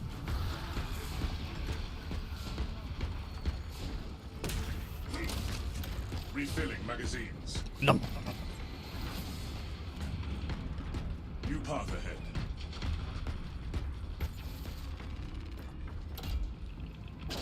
Oh man, I'm starting to get hungry. Yeah, Gilliman and Ivrain fanfic. Oh, I'm sure there are many. I'm sure there are many Gilliman and Ivrain fanfics. I'm sure there are many freaking Tyrannid tentacle hentai fanfics. Like, I'm sure they're freaking everywhere. The internet is both a blessing and a curse for society. That's all I have to say about that. True Emperor's Children Slaneshi cultist behavior. What's the chapter they made from the Astartes short film? It wasn't the... What was the chapter? Explosives prepared. What was the chapter?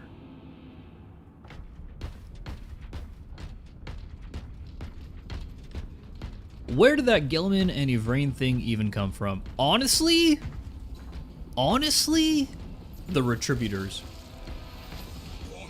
I think it just came from a comic artist. I think one comic artist just started drawing them in little cutesy poses and stuff together. And I think that the rest of the Warhammer community just ran with it. I think that's why. I think that's why the community ships them. Literally just one person. It's kind of like the guy who, obligatory, we have to mention him every stream because he's an interesting part of the community. The guy who draws all of the Adeptus Mechanicus Skitarii femboys. It's like that guy. And so now it's hard for me to not think of Skitarii as just a bunch of femboys. Hey, what's up, Darian Holt? What is up, bro? We're doing amazing. Gilliman can't resist the heresy. Gilliman is wrapped around by the heresy. His freaking Vrain's heretical legs are wrapped around his torso at all times. But yeah, that whole pairing just not canon, not a thing. I don't think Games Workshop would go there, and it wouldn't be fitting for Gilliman's character. Gilliman is a 10,000 plus year old space racist. It's one thing for you to be able to have Xenos relations in the game Warhammer 40k Rogue Trader, because you could romance both Eldar in that game. It's one thing for a Rogue Trader to do it, someone who is significantly younger, someone who is way more eccentric, etc., etc. Gilliman is not an eccentric kind of person. Like, that just... It just wouldn't make any sense, man. Like, that is 100% just something that some people in the community want to see and are trying to manifest into reality with artwork and media and fan fiction.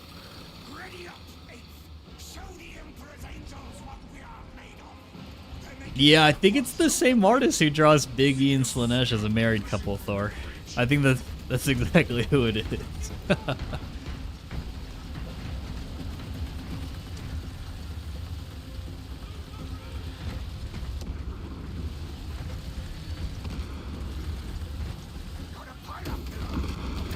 Can I just completely prevent these guns from swarming? Oh, look at how they just get deleted. That's so interesting.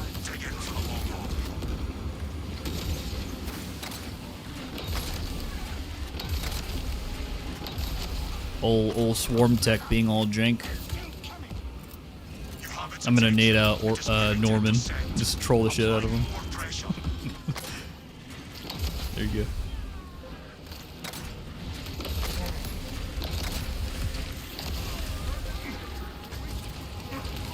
Oh.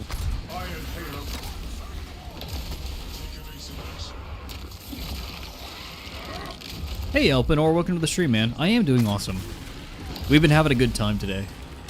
Really, really good time. Just kind of doing these stratagems, you know. Dailies, weeklies, all that. Heresy flavored bathwater. Oh boy, Darian. Oh boy.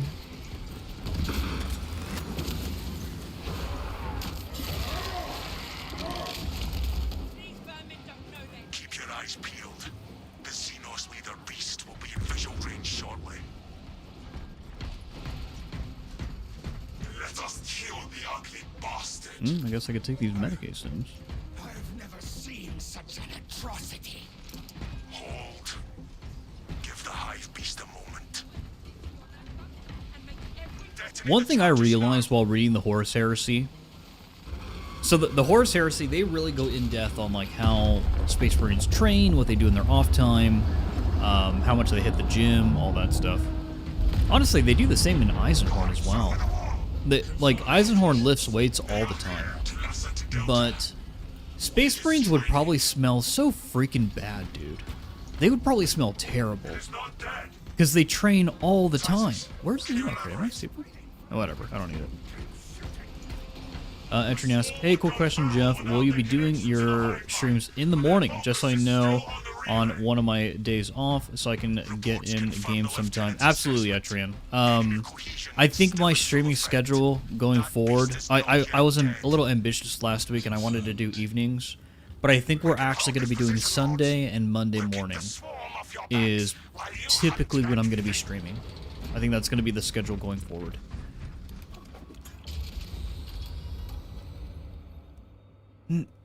Excuse me.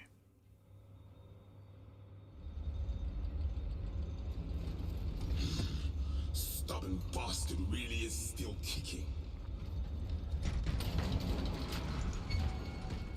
Fill up. Grab this for the boys if they need it. Obligatory Maximian Voss mention for lifting weights. Yeah.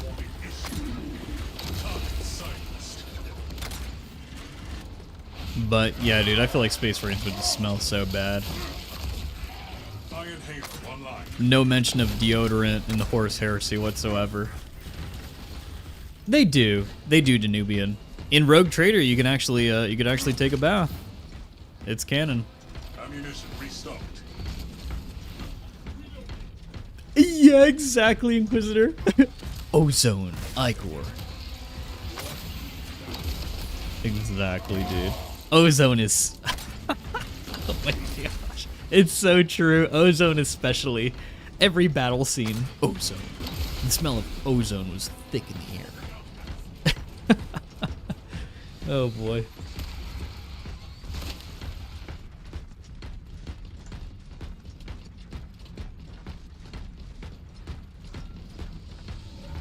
We need a friendly fire stratagem. That would be fun. Pursue and eliminate. Dewota Khan, I believe there is. I thought there was a friendly fire stratagem.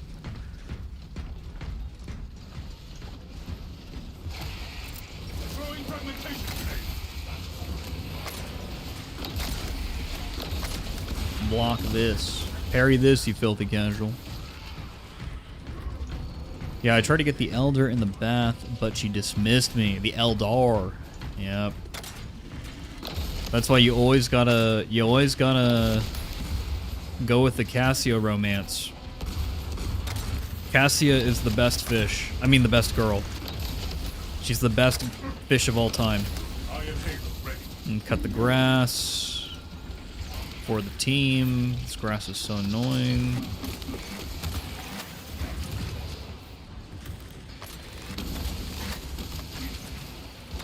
This thing is almost too fast for me sometimes, dude. Whew.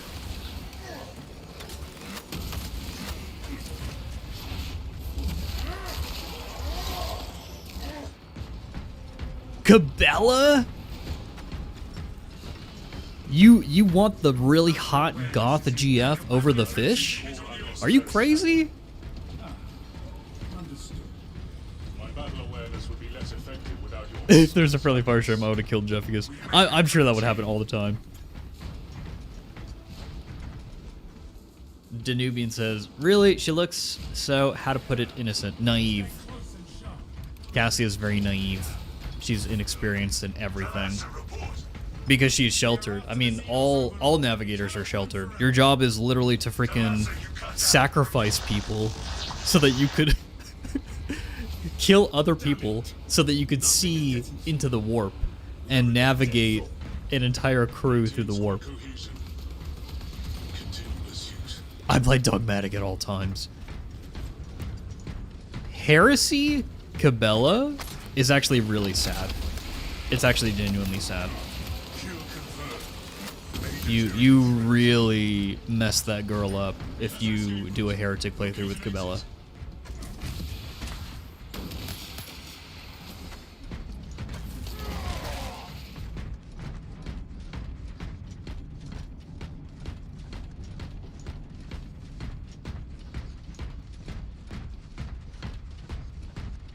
Okay.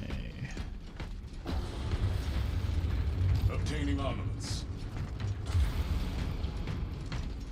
Grab this. We'll use this on the ends as they come in. If they come in, we might just nuke the Hive Tyrant super fast.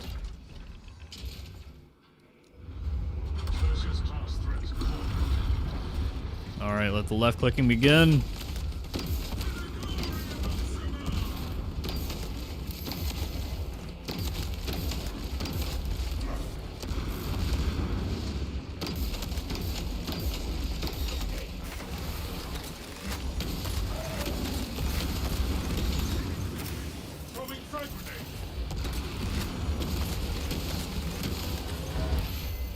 I frame it. Easy.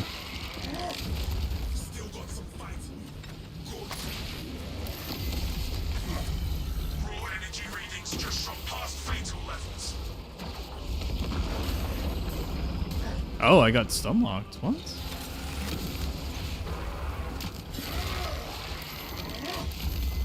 High priority turret eliminated.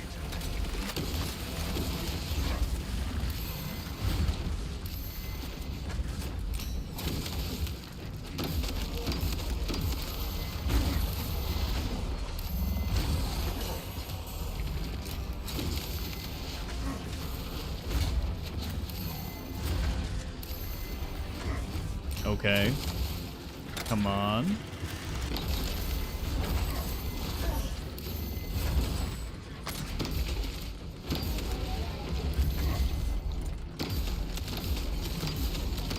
I feel like heavy is definitely funnest when the boss is ignoring you and you could just DPS. Okay, Jonathan, we'll get you into the the weekly normal.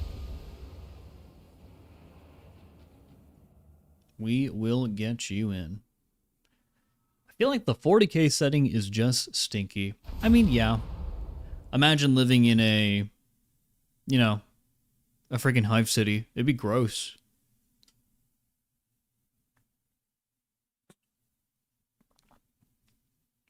I wonder if the prime tyrant fight will make people feel like this fight is obsolete.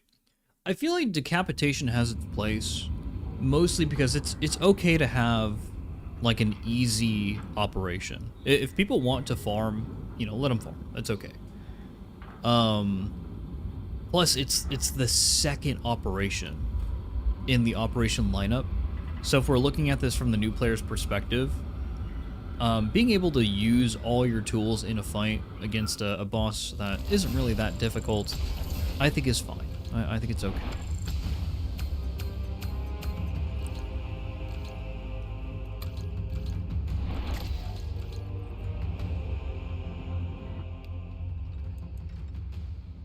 It is a-okay, Battle Brothers. Alright. Osborne, thank you for joining me, man. It was a pleasure playing. The Emperor protects, brother. Laughing Oni, thank you so much for joining. I'm gonna get some guys in for the weekly stratagem, the normal one, guys who really need the help. What am I not allowed to play again? I think it's tactical sniper. Yep. So I can probably play heavy and just continue to do damage. But alright, Jonathan, I'm going to put the code up. Other guys, if you need the normal weekly, if you need help, hop in. Get these accolades. Thor asks, so besides the Blood Ravens, Jeff, what is your favorite Space Marine chapter? Raptors. 100% Thor Raptors. I think I talked about this a couple hours ago.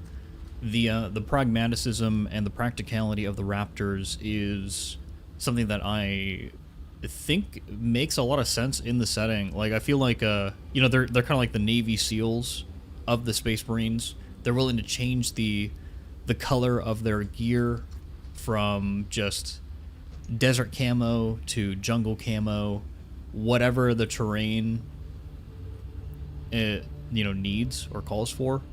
They're a very practical chapter. I gotta get rid of Oni. Hold on. Bloop, bloop, bloop. Get out of here, Oni. Alright, Jonathan, there you go. So you a Ravens fan in general. Yeah, Fusion. Who's Fallout XD? I don't know who this is. I kind of wanted Fusion and Jonathan to get in here.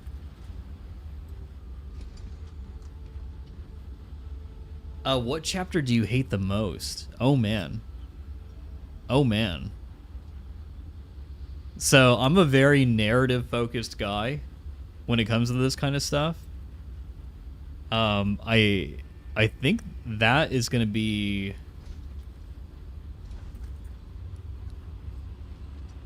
Fallout. Who are you in the stream? Because we're trying to get Fusion X in here as well. But Jonathan, are you Water 3296?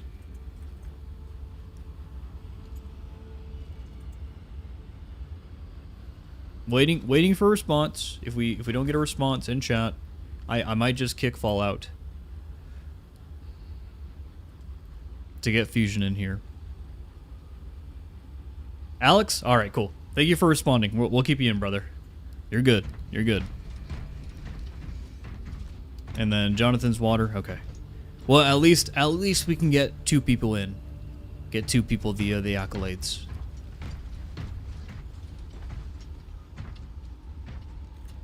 Yeah, you're good, Alex. You're good. No, it's not salamanders. No, Inquisitor. I think... So, if we're talking Horus Heresy... No, no, Alex. If you need this, you know, you're only prestige 3, man. Like it's fine. It's good. Like let's do it. You know. Take the accolades. No sniper, no tac. The hunt is going well, Wolfgang. The hunt is going well. Pre-heresy, I think the chapter I like the least is Iron Hands. Iron Hands really have nearly no role pre-heresy. It's sad. Like, they exist just to be a sacrificial lamb. It is nuts. Or, not even pre-heresy, but Horus Heresy. For the current setting... No, Alex, it's fine. That's what this is for. We're doing the normal weekly for people like you. It's okay. People who need both XP and accolades. Yeah, it's alright. Current setting, Ultramarines, man. I don't like the Ultramarine spam. I think it's really annoying. I think it's very, very annoying, guys. I'm getting Ultramarines fatigue in the setting. Space Marine fatigue is already a big deal, but I'm getting literally like Ultramarines fatigue.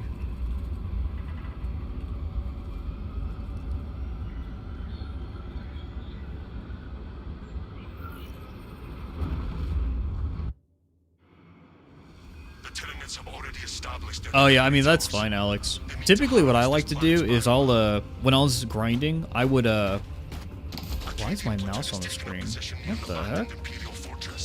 There you go. When I was leveling up, what I did was whenever I prestige, I would hit up a wave 5 hard mode siege run. Oh, there you go, Fusion. Good luck in your run, man. But I would do a quick wave 5 hard mode siege run solo, just because I'm so used to the run that I can solo it. Just let the heavy bot carry me and all that stuff, and that's how I would get my first few levels, and then I would do absolute operations after that. Danubian says, I don't read any Ultramarine books, so don't really care much about them. Try to avoid Space Marine books. And that is the best way to experience the setting, right? Like, basically you pick whatever your faction or your favorite faction is, and you kind of read the books that feature your faction. Makes sense. But I like to keep up to snuff on the big things that are happening. And so I've been reading a lot of stuff related to, you know, Ultramarines, Black Legion. Oh, Carnifex already, huh? Carnifex already.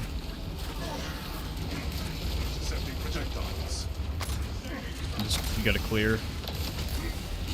Clear for the boys.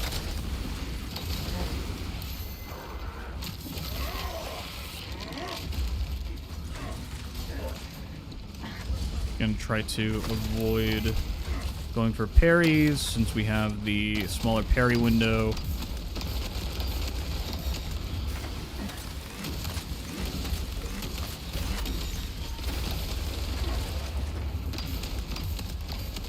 Let's freaking bang. Go next to the banner here.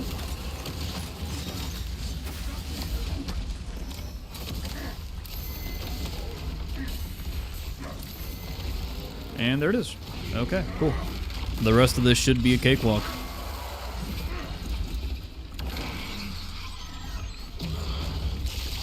Chalupa Graveyard over on Twitch says, I keep disconnecting mid-termination. Happened yesterday and twice this morning in the same exact spot. Map is cursed. We did it earlier for the hard weekly. I hope it doesn't happen to me. That'd be annoying.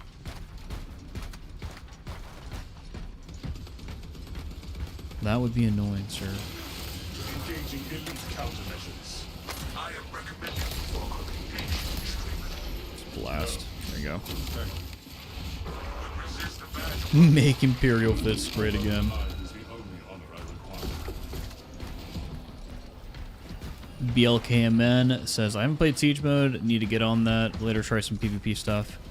I need to unlock every single one of the chaos like champion skins or whatever. So I need to get on that too, to be honest. I'll do it eventually.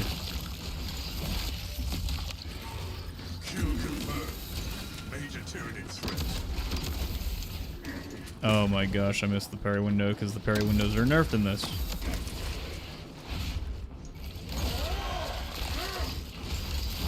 I don't know why these guys are behind us.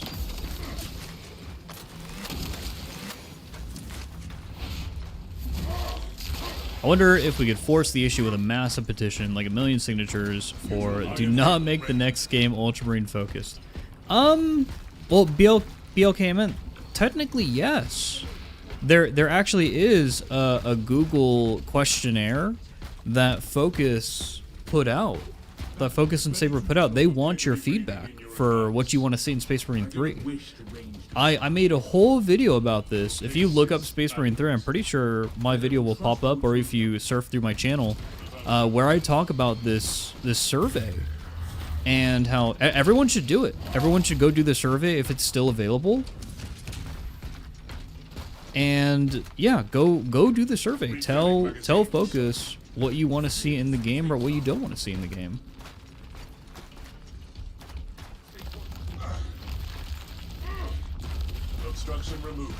If you don't want to see Ultramarines, then yeah, maybe Tinus they put him back in the freaking Death Watch, and we don't see Ultramarines, or Titus gets a different assignment. I mean, the ending of Secret Level is pretty ambiguous, right? Like he could definitely just be marked as killed in action, according to the Ultramarines.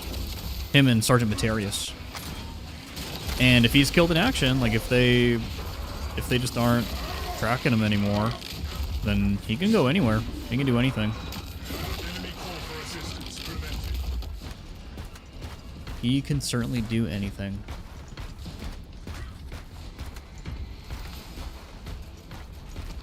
And they wouldn't have to do Ultramarines.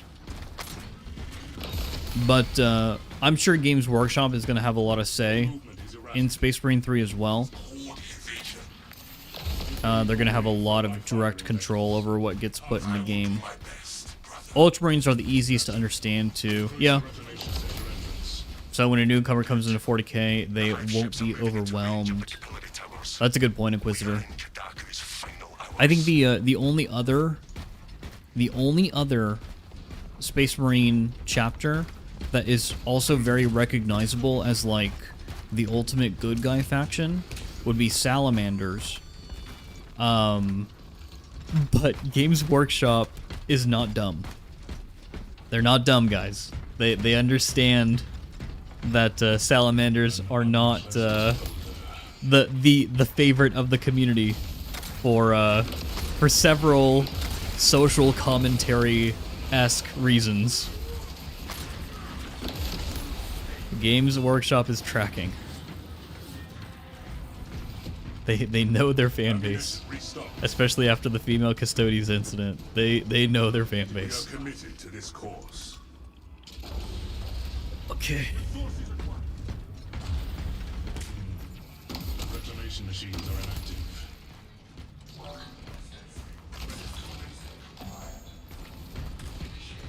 Yeah, the rest of this should be a cakewalk.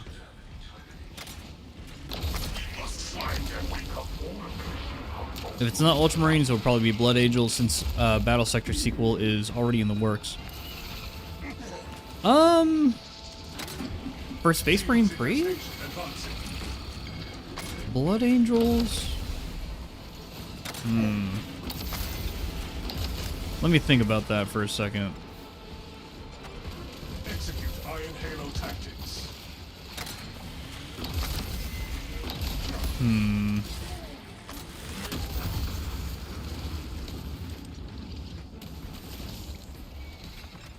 So, I think that what Space Marine 3 is going to do is they're going to do several chapters.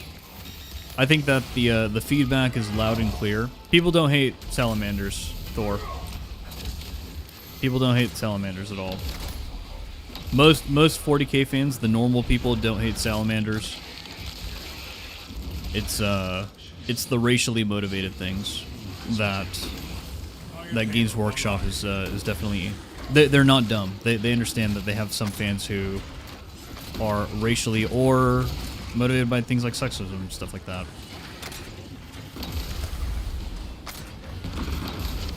Yeah, they are a company, and at the end of the day, they are going to make money, and they're going to do whatever it takes to make money. So, but Blood Angels. No, I think Space Marine 3 we see 2 or 3 chapters. Probably Salamanders, probably Ultramarines, and then one more. I think Black Templars would be good. Black Templars are just a fantastic... Like, when we're talking about character arcs, Black Templars are such... Like, they're on the complete opposite spectrum. Like, their attitudes, the way they see things, as the Salamanders and as the Ultramarines. Like, they would be phenomenal to have alongside in the game. Like, the Space Marine 2 campaign was kind of like a Call of Duty campaign in a way. Space Wolves as well. Space Wolves would create some good character conflict. That's a good one, Smurf. But the characters are all Ultramarines, so they're all samey. They're all very samey. Didn't they already put out the SM3 teaser with Epictetus on it? Yes, they did. They did, Freddy. They did. So he's going to be in it, and he's at least going to be Ultramarines. Open the door. Oh, I'm at a primary. But yeah, having like a Black Templar there or a Space Wolf there to act as basically like a, not an antagonist, but more of a hard-headed character compared to the Salamander and, you know, Titus in the party, presumably. Because Titus would be the kind of guy who is very mission-focused, and you might get put into a situation in Space Marine 3, like let's say you have a 3-man fire team, and one of them is a Salamander, one of them is, we'll use Space Wolf as an example, and then a bunch of civilians are in danger. And the Salamander's like, no, we need to save the civilians. Like, we need to go down there and we need to help them. And then Titus is kind of a blank slate. You know, he's the player character, so he's gonna do whatever you decide. But then the Space Wolf is like, no, we need to focus on the objective. Or the Black Templar is like, we need to focus on the objective. We need to sacrifice those civilians so that we can save the planet, or because that's what headquarters told us to do. You know, that's what the chain of command is telling us to do. And imagine being able to choose. Imagine being able to choose what you're gonna do in that situation. What character you're gonna side with. That'd be cool. That'd be really, really cool. I want to see that in Space Marine 3. A more in-depth campaign where you actually have things like choices. I think it worked. Wait, SM3 teaser is already. Yes, Black Winter Storm. Basically the title pan has been teased.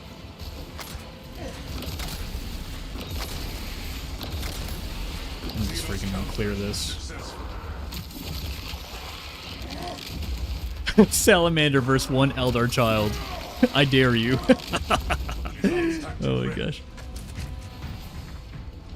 Hot take, what if we see Tech Marine in the PTS? Ooh, Dad Squatch. Ooh. I don't know. I don't know. I would hope that Tech Marine is ready to showcase. But I would assume Tech Marine is going to have its own PTS in December, maybe? I don't know. January? I think they stick with Ultramarines for 3. Dewotakot thinks that they stick with Ultramarines for 3. If anything, they might have another chapter show up at the end, like Space Marine 1. They could do that. They could.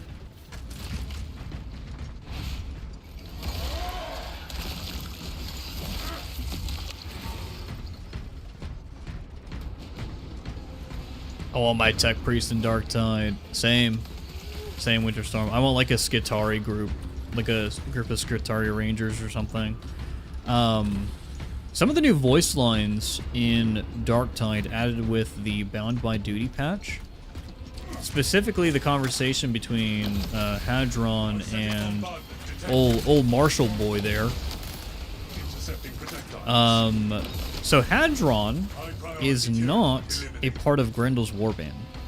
It confirmed that Hadron is not a part of Grendel's warband.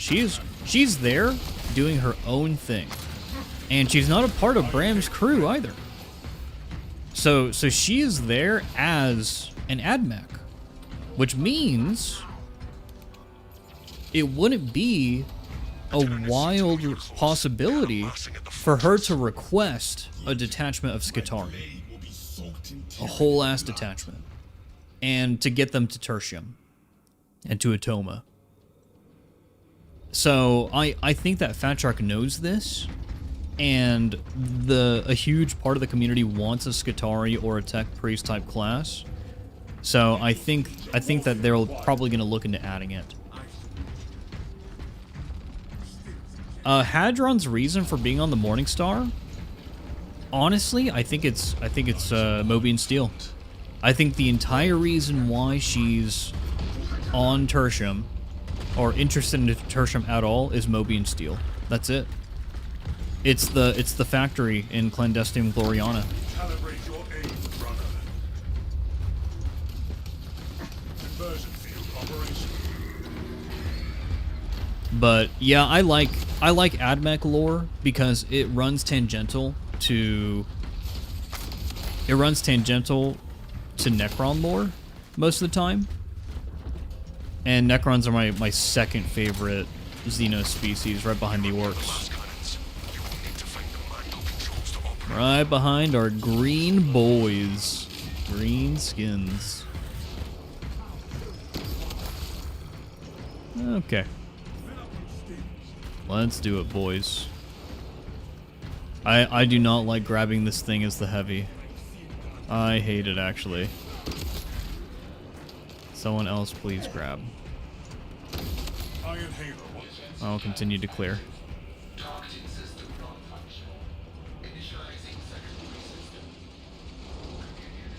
There we go. Oh, the Biotitan has like... Is it the same HP as an absolute, or is it lower? Oh, it's the same. That just seemed like a lot of damage there.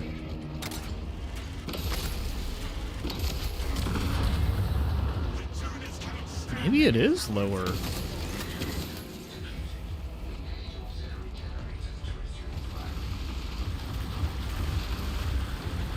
Oh yeah, guys, if you haven't played the, if you're interested in Mechanicus 2, Mechanicus 2 has a demo right now. You can play basically the tutorial of the game if you want to see how Mechanicus 2 plays. I meant to make a video on it last week of my first impressions, but then I went out of town, so got busy. But yeah, if you love AdMech, if you love Necrons, Mechanicus 2, man. Go play the demo, check it out, see if it's something that you'd want to buy. I just love the art style of Mechanicus. Like that game's art style is actually really good.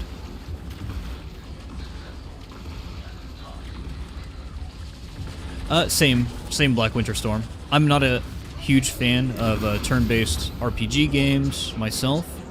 I primarily engage with things like Rogue Trader or Mechanicus, specifically because of the story. Like, I'm a narrative-focused player when it comes to those kinds of games. Soundtrack also very freaking amazing. But, yeah, that's why I can't really get behind things like Battle Sector or Gladius. To me, the narrative isn't really there, to be honest. The stuff that they're showing in those games isn't really something that's too special or something you wouldn't be able to experience in any other book or game. But yeah, the gameplay for those two games just is not, it's not for me. It doesn't do it for me. But if that's your thing, that's fine. There's nothing wrong with it. It's just not my thing. Qantas, you want more games from the guardsman perspective, like a Battlefront type game with guardsmen? Oh yeah. Oh yeah. Battlefront, Battlefield type guardsman game. Tau game as well. Like that would work really well. This warrior's giving me a run for my lunch money, dude. See ya in 2 business days. Let's grab this. Service gun detected. Synchronization complete. Cannons ready. Wow, cannon's ready.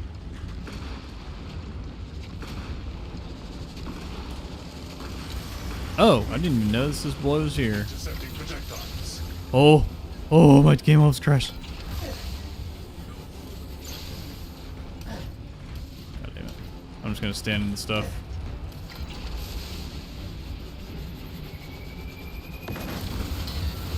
There we go. Aldo asks, have I played Inquisitor Martyr? I have. I've been meaning to replay it. There's just been so much going on with Space Marine 2, Dark Tide, and soon, very soon, Rogue Trader, that I haven't had a chance to revisit any other 40k games. I want to, though. There may come a point, guys, in the next year, 2-3 years. Yeah, thanks, Alex. That was fun. I like going through normals and just kind of stomping from time to time. It's nice. But there may be a point in the future where this is what I do full time, especially if I get enough support from you guys. And if I'm getting enough support, then I'll go back and basically one of the things I'd love to do is play some of the older Warhammer games and talk about them. Like, I would love to do a retrospective on Warhammer Online. I would love to talk about Inquisitor Martyr in like a whole stream, or like a big long review video to put my thoughts out there. Love to play Bolt Gun. Love to play Bolt Gun 2 when it comes out. Should be coming out in like, honestly, a couple months here. Danubian, that's actually kind of how I feel.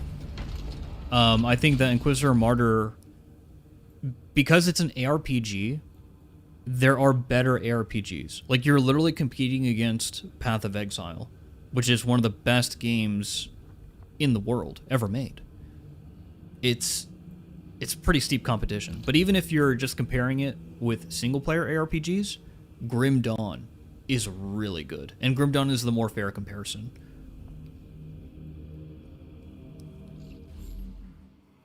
Okay. So this is what we've done so far. We've basically done everything except for Vox Liberatus and Obelisk. That's it.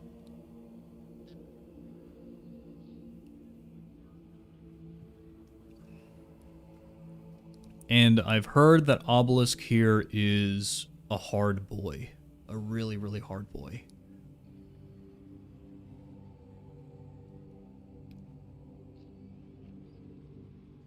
Oh, thank you so much, Inquisitor. Yeah, guys, join the Discord. I might close things up here. I might wrap things up here.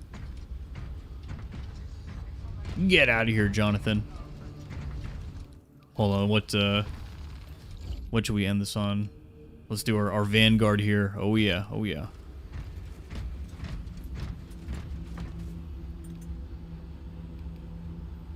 So, guys. Oh, you can't do photo mode when there's more people here? What? Get out of here, Jonathan! Get out of here!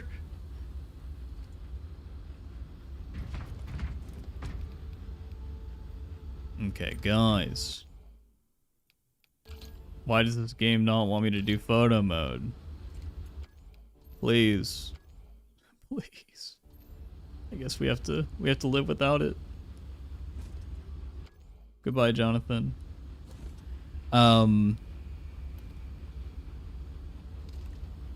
Drip Marine 2. Drip Marine 2 competition happening Sunday, October 19th. Be there. Join the Discord. There's going to be I'm going to make an announcement post in the next 2 hours or so. React to the announcement post if you want to participate in the Drip Marine 2 official competition. What you need to know. First Horde Guardsman and I are going to be judging this based on, for this one specifically, lore accuracy, your drip itself, and then audience score. All the details are going to be in the Discord, so make sure you join the Discord so that you can join the Drip Marine 2 competition. The prize for first place winner is a copy of Darktide Code. So be there this Sunday. But that is everything for me, guys. Thank you so much for your viewership and for your support.